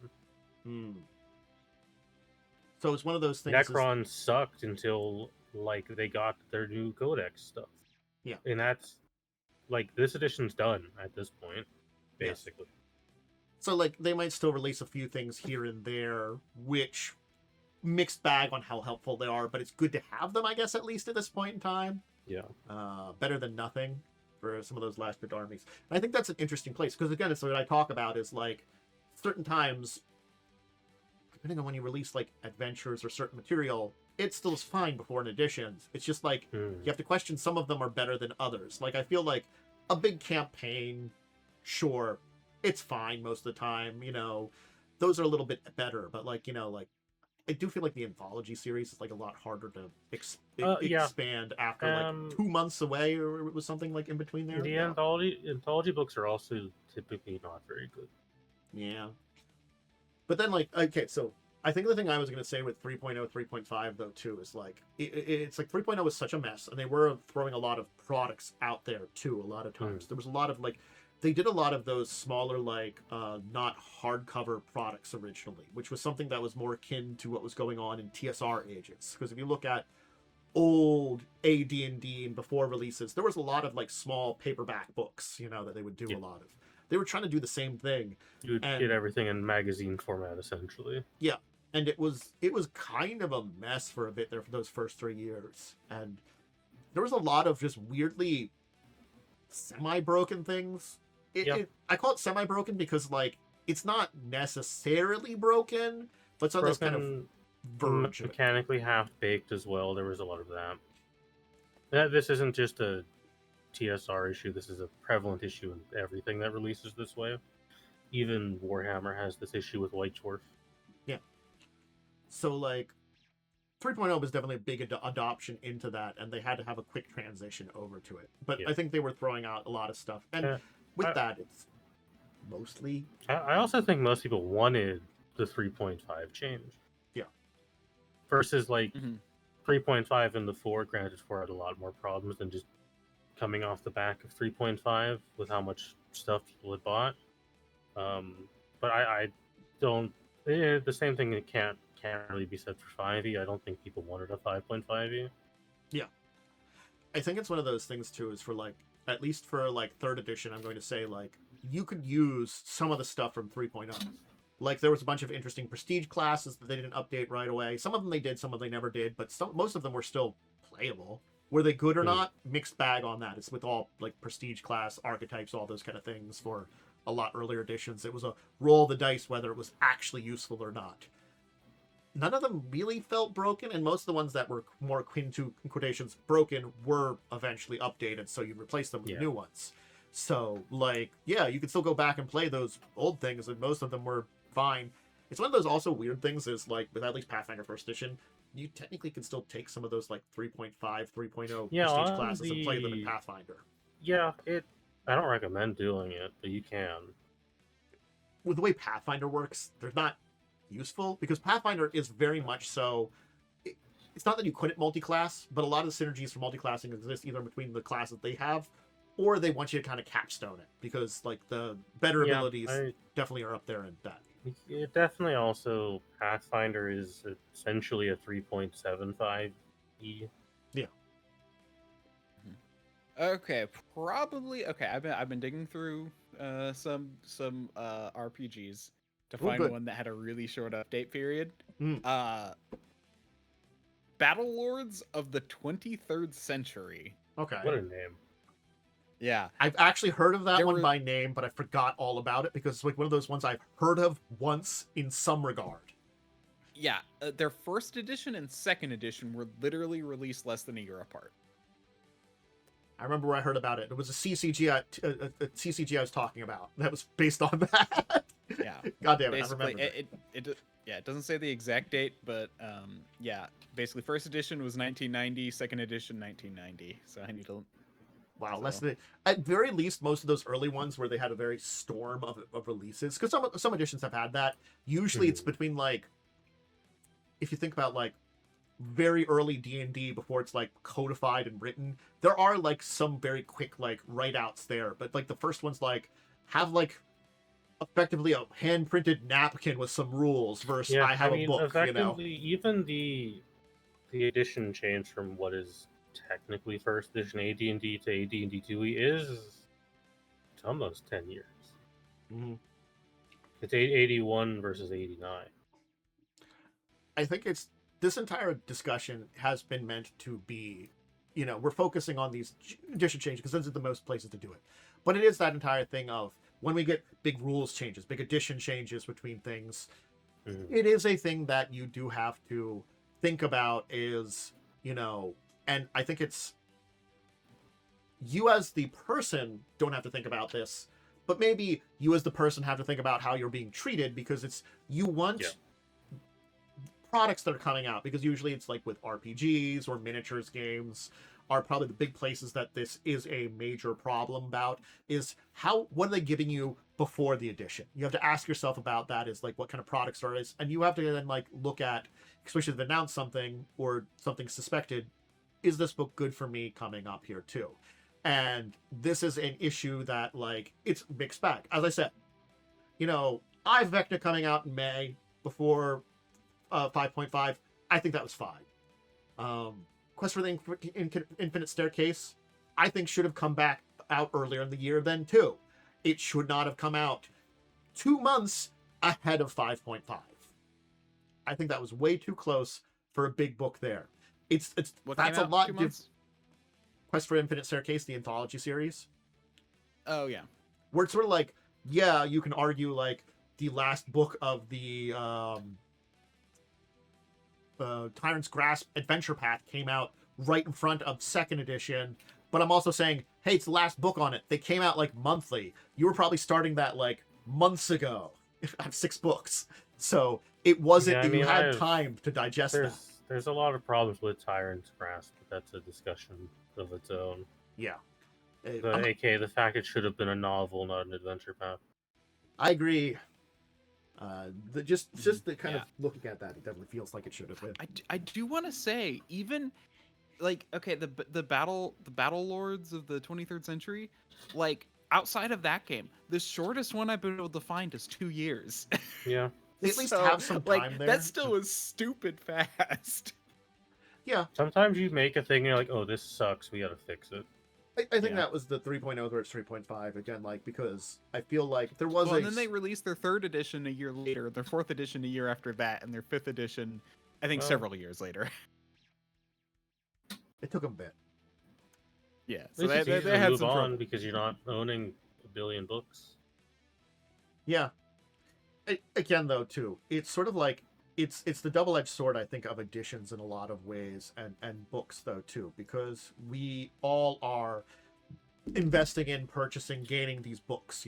We're all getting these things. Yeah, the last thing I want to point out for edition change with Warhammer is it really only sucks if you play more than one army. Because if you play one army, you've bought maybe 2 books. Okay. But if you obviously play, let's say you have four, because I know people with four armies, you're losing out on a lot moving to like the next edition. Yeah. Versus me, who had a guard army in 8th, moving to 9th, being like, well, it's not that big a deal. Most of my units still work. Yeah. It definitely does also depend on like what's going on with you and your gameplays. As you said, if you are owning one army, you're probably not going to worry about it too much in Warhammer. Most people only own one army Yeah. because it's so expensive to get a second one. Yeah. But it is a thing that exists. And the same kind of say is like, if I'm in a big campaign, like even if I'm using pre-made adventures or stuff like that, I'm probably not going to worry too much about a switch over for an RPG. But... Now, I can give a very personal example of this. The move to Pathfinder 2e, I looked at and was like, well, why? I have all of these Pathfinder 1e books I bought. Yeah. Why should I move?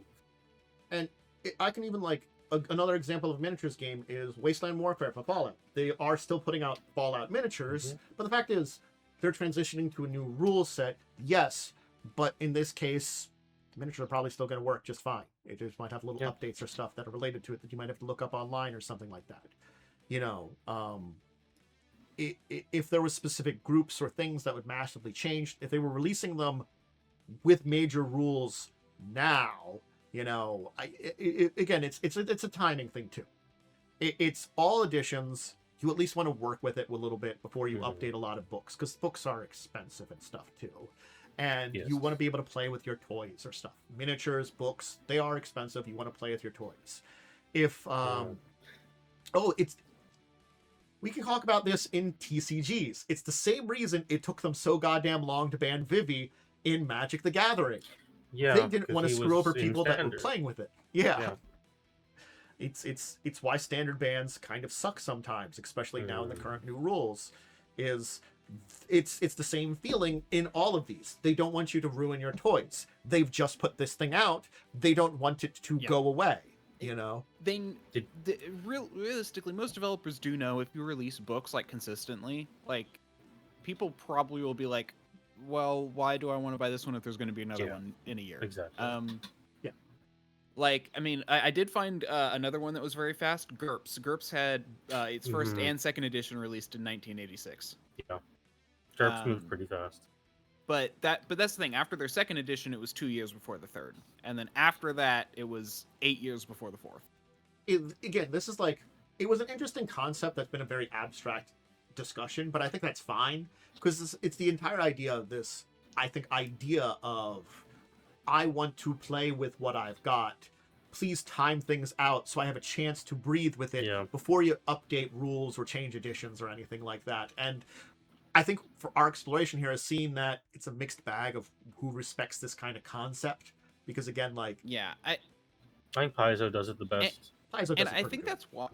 And I think that's why, out of all of the games... I'm literally going through Wikipedia's list of tabletop role-playing games and just seeing which ones do stuff. Or which ones, like, have short dates. And, like, realistically, I think the reason is because most people do know... The reason 2 years seems to be the shortest I could find outside of a few exceptions is because they want to give time for their game to, you know, be played. And even then, 6 years seems to be kind of still on the short end. Yeah. And most are... Like, six years seems to be, like, the minimum for, like, a full edition. You know? I think it's also this entire thing of... You also have to make sure if these people here, you want them to at least have something for maybe adaptation to. What I mean by that is, here are some rules updates. Like, you know, I think Shadowrun, at very least between editions, usually put out some kind of paperwork of here's how to adapt between editions. You know, are they the easiest to use? Hell no, not all the time. Between 4 and 5, it was pretty easy. That's like the best one. But at least they put out this paperwork of like, hey, you still want to use some of this shit? Here's some rules so you can use some of this shit. You know, they exist. You know, something like that. A bunch of companies that don't do that.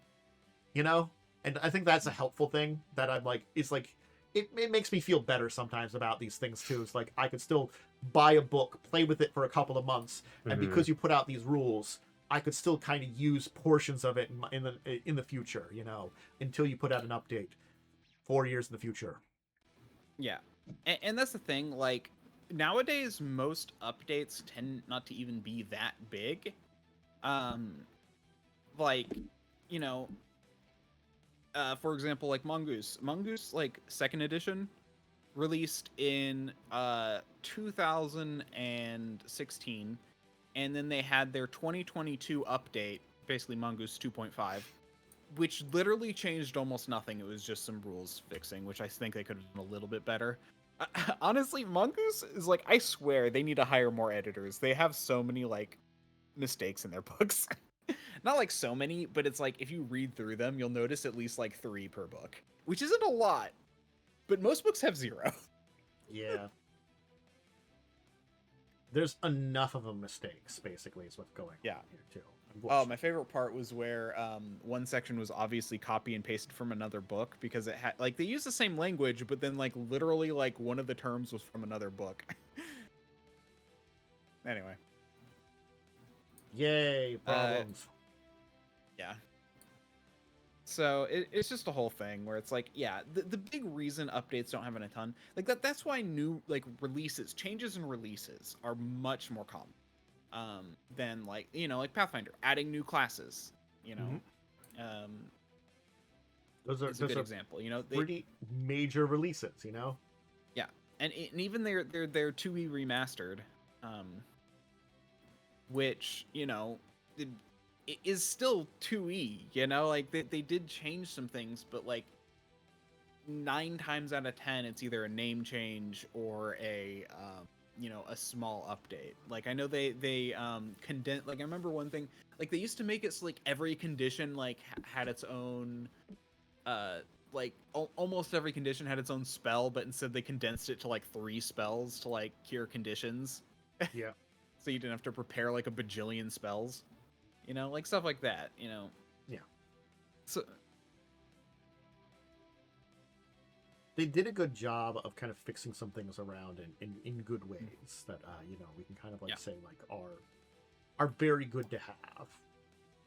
So yeah. But yeah, you do got to be careful if like as a developer, like you don't want to be putting books out every other year even. You don't want to be putting big books out. And you like, want... well, like full revisions of the core rules every other year is just murder for your game. Like it does feel, at least like for something like Warhammer, yes, they put out like a rules update every 2 years, but it does sound like they switch between big change, small updates to rules, you know, in between. So it's always big change, refinement, big change, refinement. Yeah, but they do come out with like the rules for all their old like units when they do the updates, right? So it's not like I mean, yeah, it might take some time for the new units to get in, but it sounds like they do get to all the old units. Most of it, unless they just don't a lot take care of it anymore, it sounds like. The core rules nowadays are also up for free as well. Yeah. When you buy a codex, you're paying for specific detachments and lore. Yep. For like weapon and stuff as well. So, yeah, it's definitely some very interesting stuff that's there, I think. I think that's enough for this kind of topic. As I'm trying to think if there's anything else I wanted to say about it. I think that kind of hits on the big things I was kind of trying to get into. If you're running a game, don't swap editions. Yeah. Doesn't ever go well. Don't swap in the middle of the game. Yeah. If you know, if there's a big if there's a big edition change that's coming out for whatever you're playing, don't swap with the game you're looking. And I got to be honest, you know, take a look at what products are coming out if you want them, or you just want to wait. You know, make a big think about it. There could be a quest for the Infinite Staircase, or it could just be the last book of an adventure path. You know, and maybe you're playing that adventure path, maybe you're not. You know, it's that kind of thing. It could be a book that maybe it has some rules for some characters, or maybe it also has a bunch of like lore stuff that you're like, oh, I like that lore thing for like some of those 1E books that were coming out right before second edition. Some of them were just, here's a book. It might have some character stuff, but it's also got a bunch of lore things, and maybe you care more about that, for your game. Maybe when it comes to second edition, you just want to have some characters set from Arcadia. There's some kind of rule. There was like a book that came out that has some Arcadia rules in that, like at the end of first edition. Hey, maybe then you can play it when second edition comes out. Neat things like that. All right, shall we talk about how our weeks went for gaming and stuff? We got Joe's game this weekend, so we were off on Sunday, but I guess Correct. I'll turn to you, Momo, for your Mondays and Tuesdays adventures, because we usually have those. Monday, we continued our adventures. We fought some horrible rat monsters. Ooh. Killed them. Went to one town that was nearby. They told us to go away because they were all racist. Literally, they were all humans, and they were like, "Some of you are not us, so please leave, or we'll kill you." So that Wonderful. was a fun little time. So then we went to the other town, which was full of not humans, and they were like, "All right, one of you is a human. We don't like that, but I guess you can come in." Is it like the one town racist towards the other one, so they become racist towards humans? Is that what happened? Well, we learned that humans horrifically oppressed every magical species, and then the magic species rebelled and basically wiped humanity out. And then humanity released a magic plague to stop the war, and we're like, well, now we fucked the planet, I guess. Wow. Damn. That's... Yeah, so that's the planet we're stuck on currently. Well, and half the party's like, we should solve this problem and make them not racist. And I'm like, we're level 1, guys. It's not our problem. You're very much so not wrong. These people can die for all I care. We're level 1. Why are we trying to get involved? Well, I don't care about I don't care about the plight of these people. I want my memories back. Gosh.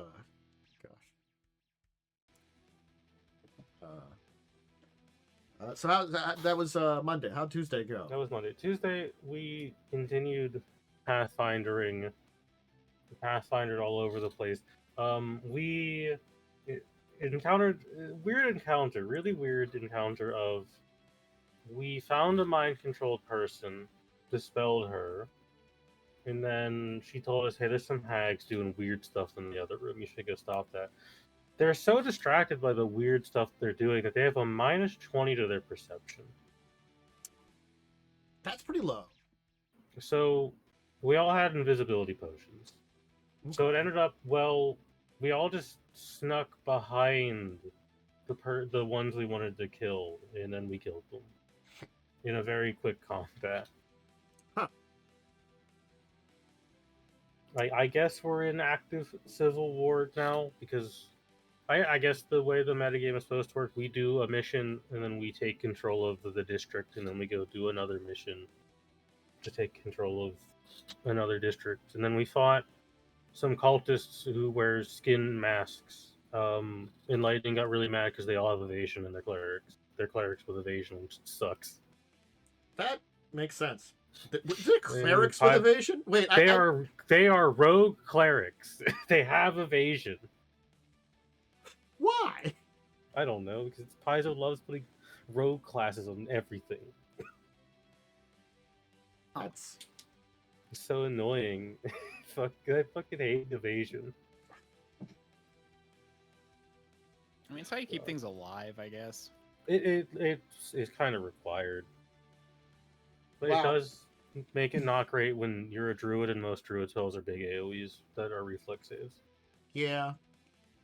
It's that unfortunate thing that there's like, the big damaging spells are evasion. So evasion just shuts down so much of that. Yeah, I hate it when everything in a combat has evasion. It should maybe be like 2 things at most. Not everyone. I mean, like, I get it, but also just because Pathfinder 1E is... We also found a weird quirk with this adventure where I think they're called the Skin Saw cultists. Their base stat block has agile when it's not supposed to, and it only has that because the main boss has agile and they needed the base stat block for the main boss. Wait, Skinsaw cultists are in that adventure? Yes. Yeah, we had to fight a bunch of. I don't know why they're there, but we had to fight them. Why to the kill hell are them. they back? I don't haven't. know. I Well, the serial killer we killed in book 2 apparently was one of them. God, I forgot all about them from because that was Rise of the Rune Lords had the Skinsaw people. Yeah, they're back, I guess, and they're all gonna die. I was pretty pretty sure we brutally. killed them all. No, I Is there guess like you an didn't enemy kill you them- fight? You didn't kill them hard enough. Really? Now we're dealing with them. Sorry, I played that adventure years ago. I thought our version of it, we killed them all. I But guess it's like- one survived, and canonically, We're hitting the Jim point wasn't in home. Pathfinder. We're hitting the point in Pathfinder 1E where combat takes like 5 minutes. Because once again, it's an adventure where you're mostly fighting dudes. oh, I was gonna be like, oh man, We're because I fighting was a lot also of like, normal dudes right now. because it's 1E when you get to like higher levels. It's like, are you fighting normal dudes? Combat takes no time. Are you fighting some kind of weird, horrific monstrosity from beyond the veil? Combat's gonna take 3 hours. Every Enjoy. time we fought a fiend, it's just died really quickly because a combination of I'm a paladin Ooh, yeah, and that'll the do it. goddamn alchemist has holy bombs. Those will both Yeah, I do mean- it really well. I don't like Pathfinder 1E. I love Pathfinder 1. I love it because it's goofy and stupid. Yeah, both but love like and I hate just it. I Got its like combat problems. too much. It has some problems. We That's did very true. witness the greatest use of a mercy meta magic I've ever seen, which was Bone Shatter, but mercied. So their bones exploded, but in a non-lethal way. I non-lethally exploded your bones. They only exploded a little bit. My bones don't work. They only partially exploded in my body. I don't really know how that works, but I really enjoy the concept. I'm gonna say that. I don't know how you know. I truly don't know how you make some of these spells non-lethal, but it says you can. Oh, that's very silly. I do like that. That's very silly. We had my game on Wednesday. Hey, We did. yeah, We made it to Lagos. you made it to Lagos. With only marginal complaining. with only marginal look. And You- only a few panic attacks. You took With only a little bit of complaining from the guy who was told perhaps maybe don't buy a van. Look, I'm not gonna lie. I said like, look, Joe, you can arrange something.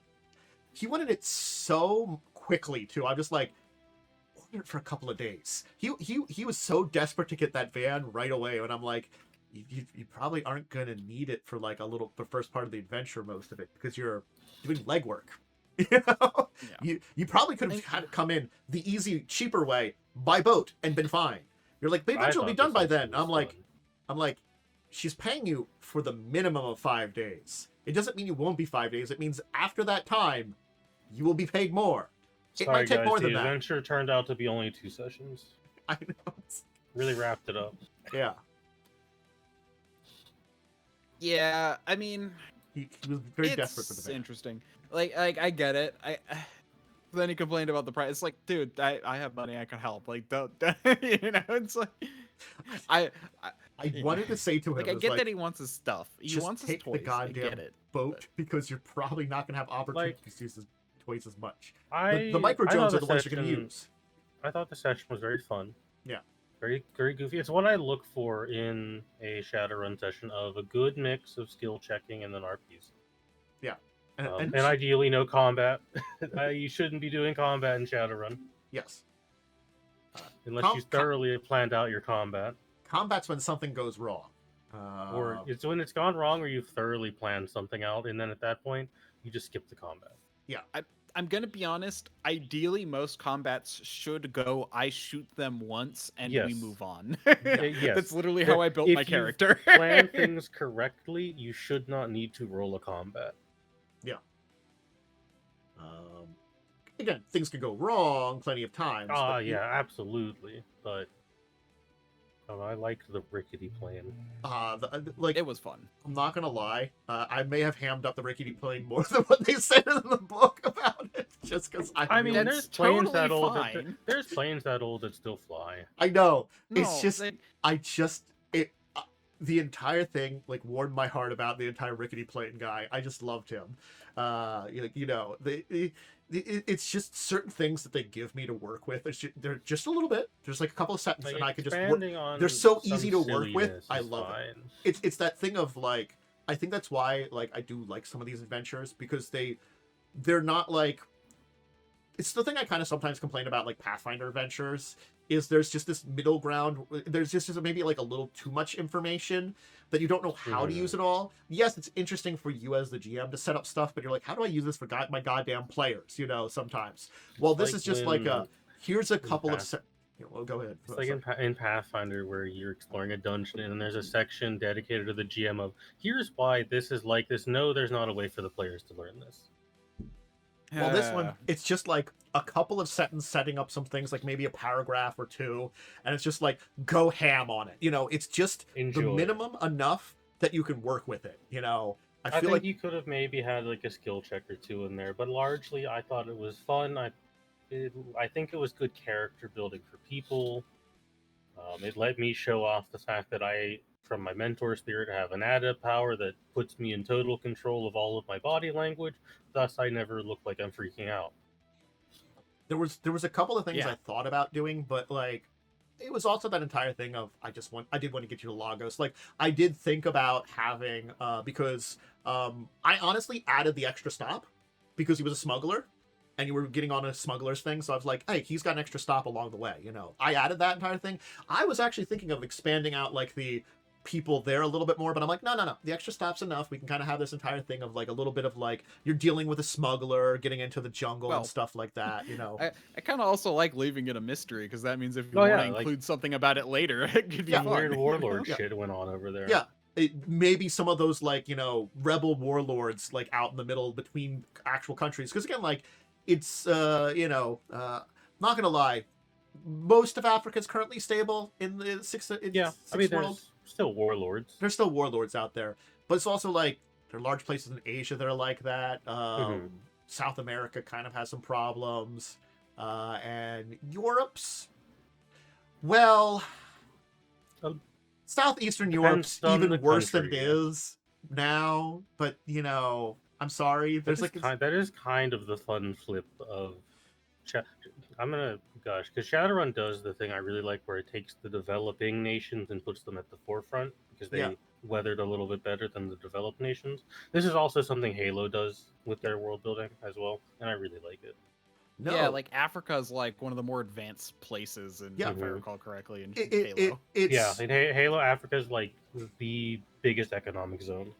it's one of these interesting things that I think, like, I'm talking about Shadowrun for Africa here too, is yes, there are still areas that would be akin to like how Africa is for us today, but there are large swaths of Africa and certain nations which have not only weathered this but come out of it. Like the area that was the southern South Africa, it's more than South Africa now, it's a whole bunch of it. It's this consolidation of countries that or like territories after things broke apart that came together, formed an entirely new nation, and have built out of it. Sure, there's still some issues in various, like there's basically states they've become, that they're like these member states, these 4 member states, they've united to become a powerhouse in the world now in a lot of ways, and they still control one of the major shipping ports by boat, because hey, they still have to boat things everywhere. I mean, they're doing a hell of a lot better than UCAS or most of Europe. Yeah, like it's fascinating because like certain European nations, I think like the Czech Republic has done surprisingly well, and it's like Czech Republic, them, yes, they figured out a way. They were a small guy. They're Eastern Europe. They figured out a way to like make it work. While like Spain has horrific amounts of issues. Germany got bodied immediately. The dragon woke up and decided, I don't like this country. And they've managed to sort of rebuild themselves. Same with Italy. Both of them have become more like broken apart individual states that work together. France was doing okay, and then the mist came and stole a lot of people. Yeah. China's broken apart into a lot of old nations now. Japan, I think, is waning at this point in Shadowrun's timeline. Yeah, by 2080s, they went through some more stuff. The entire, like everything erupting Because again. they annexed a bunch of the Philippines to shove the metahumans on. I believe they've lost that at this point. Yeah, again, it's also like they've got metahumans coming back too with the entire having to have the Emperor be an orc, has changed things too. Australia sucks, but always kind of has. Yeah, I mean, there's a big mana storm ripping Permanently across there. that country still. So South America is divided between two major nations. The successor state for Brazil, Amazonia, is constantly at war in either physically or spiritual, like either direct war or indirect war with Asma and the successor state for Mexico. Unfortunately, the northern part of South America is constantly being warred over between the two of them. So it sucks to be them. So there's a lot of interesting things that have happened. There's some areas that's like we know more about than others, and that's why I like some of the books they've put out. And I like the dog-sized lizard. That reminds me. You know how there was that Shadowrun sale for Humble Bundle last week? Yeah. Mm-hmm. I got it, and I realized that there is one thing that talks about Lagos. I'm not going to read it in case you don't want me to, but I did see that there was a map of Lagos in there. Yeah. I think I'm going to crop that out and get that ready for you. It's got a better map than ones I've got. Because I hadn't looked through all of. I think that's Feral Cities. Probably is the book that has that. Yes, it's in Feral Cities. Yeah, it's got Feral Cities would have it. Because I've been using that one to try to reference some information, but it's I assume the map you're using is from the adventure. Yeah, it's the one from the adventure that I have. Which is not going to be the best drawn. Well, what's nice about that one is it's more generic, so I'm going to blow that up and send it to you at some point this week. That'll be nice. That'd be great. Put it. Yeah. But that's the thing is, what's nice about it too is it's a SVG file. Ooh, well, kind of. Nice. It's I should clarify. It's drawn as an SVG in the book itself, meaning if you zoom in, you can clip it in ways to get it. Ooh. I've done this before, and so I can make it as big as I want. I'm not gonna lie, that's because it's been a long time since I got my copy of the book. That's a much better copy than I've got, so you're gonna get a much better version of the stuff out of the book than I could. Yeah, I just clipped it. I'll get that to you this week. I just was thinking about that just now because I will say I don't think there's anything really bad if you wanted to look through Feral Cities, because most of that would just be background information in the city. The background lore. Yeah, because it might be things that they might mention stuff that will come up, but I don't know 100% because again, you're technically on the trail. Yeah, that's why. Yeah, that's why I'll avoid it a little bit. Yeah, but. No, I think it was a fun adventure getting into Lagos, and it's an interesting city that, we'll have some interesting fun in there. It's a fun backdrop because as much as, Seattle's the traditional one, Seattle still feels like there's that degree of familiarity to it. It is this weird magical future and stuff like that, but, there's still that feeling of it is Seattle in a lot of ways, while, Lagos it's much more... it is a feral city for a reason, and it is much more of a chaotic mess of things. And it's you don't think of a city that's run by not a normal government in a lot of ways. This is a place where the city is divided up between various leaders of tribes and organizations that kind of call it their home and somehow work together and keep things going. And Nigeria doesn't care as long as stuff keeps getting sent out from its industry. They also, I think, don't want to bother trying to retake it because it's a mess. It's we could try something, but I think they have more soldiers there than us at this point in time. So yep, it's I just thought it was honestly, I just thought it was so funny because I was just we obviously were having that conversation right in front of them. So it's what? It's obviously our position was ruined when I tried to oh no, no, but come on, let me, no. They're really big and strong. More of them. They're really big and strong. It's okay. It's because what you lose the negotiation factor the moment you start talking about your negotiation tactics in front of the people you're negotiating with. There's just a little more difficult. There was some. I thought it was hilarious. I loved it. It's very fun time. We'll have some more bird shenanigans too, I'm sure. Anyway, anybody do anything on Thursday or Friday? Nope. Tabletop related. I don't think I did anything else. I think that was the big thing I had this week, just because of a lot of business. How about earlier today then, Worm? How did your game go today? Today. I think at the end of last time, another dragon flew. We killed a dragon, and then another dragon flew in right at the end of last game. Well, not flew in. Flew in on a spider because they were a drow. Shapeshifted into a drow, but we knew they were a dragon. Anyway, I spent the entire time fighting against the party because she charmed me. Nice. That was interesting, and I feel really bad because I went to So we have a system where it's like the people in the chat can pay 500 bits to give us rerolls. And Ocker, I cast Ray of Enfeeblement on him, and he used which sets your strength to 5. In AD&D 2E, it sets your strength to 5. Not like it lowers it by 5 or something. It sets it to 5. And Ocker has like a strength of like 18, so it's really bad for him. Anyway, so he used a reroll, and he rolled 2 1s. Ooh. Yeah. Because what a reroll does is basically gives you advantage. Which doesn't actually exist in 2E. It's just a system he does to interact with the chat. So I felt really bad. He was so mad. And I even apologized to him in the side chat. I'm like, I'm sorry. And what's even funnier is I was on the wall, and to like snap me out of it, Zakad plays this character. Anyway, cast a spell on me, but I was also standing on the wall using Boots of Spider Climb. So I just fell off the wall because it was an AoE effect and took a bunch of damage. So yeah, I did not help at all. In fact, I actively harmed the party. Sucks, Good but times.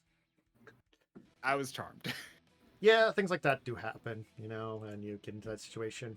I will always remember the story I have, which technically Joe could share, where he got dominated by a kraken, and the kraken just instructed him sabotage things so that your friends can't threaten me as much, So it's like a simple thing. Oh, okay. So he we were like on a ship that we weren't really ship to ship combat. We were kind of like adventuring on a ship. So he went to an armory where he had bowstrings, cut all the bowstrings. He threw some stuff overboard. He went to our fighter's armor, threw that overboard. Or a farmer's full plate. It was he did a lot of things that were these were really wicked. But he was yes, this is what my character would do if you if you control me or something. I will say on the upside, my character is neutral good. So I was all they're still my friend, this thing. So it was basically I saw her as my best friend, her as my best friend, and her allies basically as friends is basically what it was. I misunderstood at first because he's he just DM'd me you see her as your best friend. So I at first thought it was, so I still see all the enemies as enemies. But then when we went to attack one, he's like, do you? I'm like, what? So I misunderstood at first because he just said you see her as your best friend. So I was well, yeah, but they're her friends. I'm like, okay, I get it now. It's a full-on thing. But, it's her friends, so they're probably your friends too.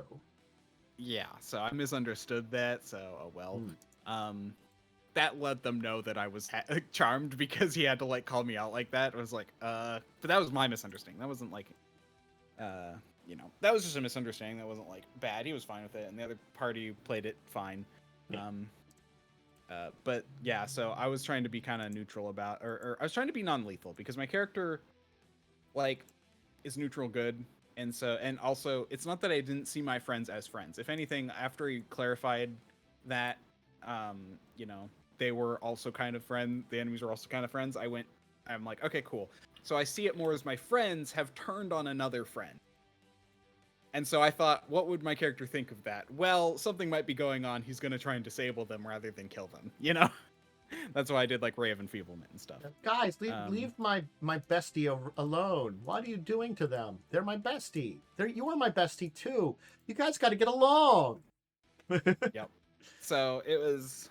I also summoned like one of my shadow monster to defend her. It's so funny because I gave the instruction to like jump in front of or to like, you know, protect her from the incendiary cloud. But then I'm like, I didn't make it clear. I don't know. I feel like I was still very confused about what I should and shouldn't do, especially based off like what I thought. So I kind of was mistaken. But once I understood it, I was like, okay, I know what I'm gonna do. Mm. It was a whole thing. It sucks. I feel bad. I feel bad, but I know it's like not my fault, but I feel bad. Yeah, But it was also no, fun. I get that. Yeah. You know, sometimes that can lead to interesting role-playing moments later on once you finally regain some level of sanity. So, Yeah. Yeah. So yeah, I had a whole plan to like help fight the dragon, and I spent the entire time fighting my friends. Yep. We didn't kill the dragon though. Woo. Thumbs up. All right. Well, feel like that's where we can kind of end today with. That leaves us off at a very good spot, does it not? I believe. Hey. Mhm. I hope everybody enjoyed today's little adventure where we learned about stuff. I think the topic could have been refined a little bit, but I think it was fine. You know, that's the only thing I'm going to say about today. I guess I will turn it over to Worm, unless Momo, you've got anything to shout out. I'll turn over to Worm. Yeah, shout out to Capcom for making Leon incredibly attractive again. My YouTube is nothing but thirst traps of Leon. I can't stop it. I don't know why it is that way. Yep. They definitely did a thing with him. Yep. Anyway. But yeah, Worm, we'll turn it over to you for a shout out. Yeah, I'm DiamondWyrm. You can find me on twitch.tv/DiamondWyrm or at DiamondWyrm on Twitter and Blue Sky, and also on YouTube. Next stream should be tomorrow at 10:30 a.m. PDD. That's Sunday. I say 10:30. I often start at 10:15. Realize whatever. Yeah, probably Cool. Hollow Knight. Probably. Oh, cool. Hi, hello, Dracovin, main host here. You know, again, thanks to my two guest hosts for joining me once again for this week. I will be back probably on Monday, as I said a little bit yesterday, because basically a bunch of stuff happened and I missed 2 days in a row almost. I'm gonna finish some stuff from the end of last week on Monday, and I might just do some like tabletop stuff, hang out a little bit, and then we'll at least get back to God of War on Tuesday. So that's the schedule right now, and then back to a normal schedule after that. Otherwise, hey, you can always join us next week, which will have another episode. If you want to go watch older episodes, they're up on my YouTube channel with all my other tabletop content. Things like the current adventure, A Frosty Job, our Shadowrun campaign, which goes up on there. But if you want to join us live, of course, that's Wednesdays at 8. All my other tabletop recordings. You can always check out other stuff in other places. I got links below to support and to social media. All right, everybody. Have a great rest of your afternoon, and say to... until next time, farewell and goodbye. Bye.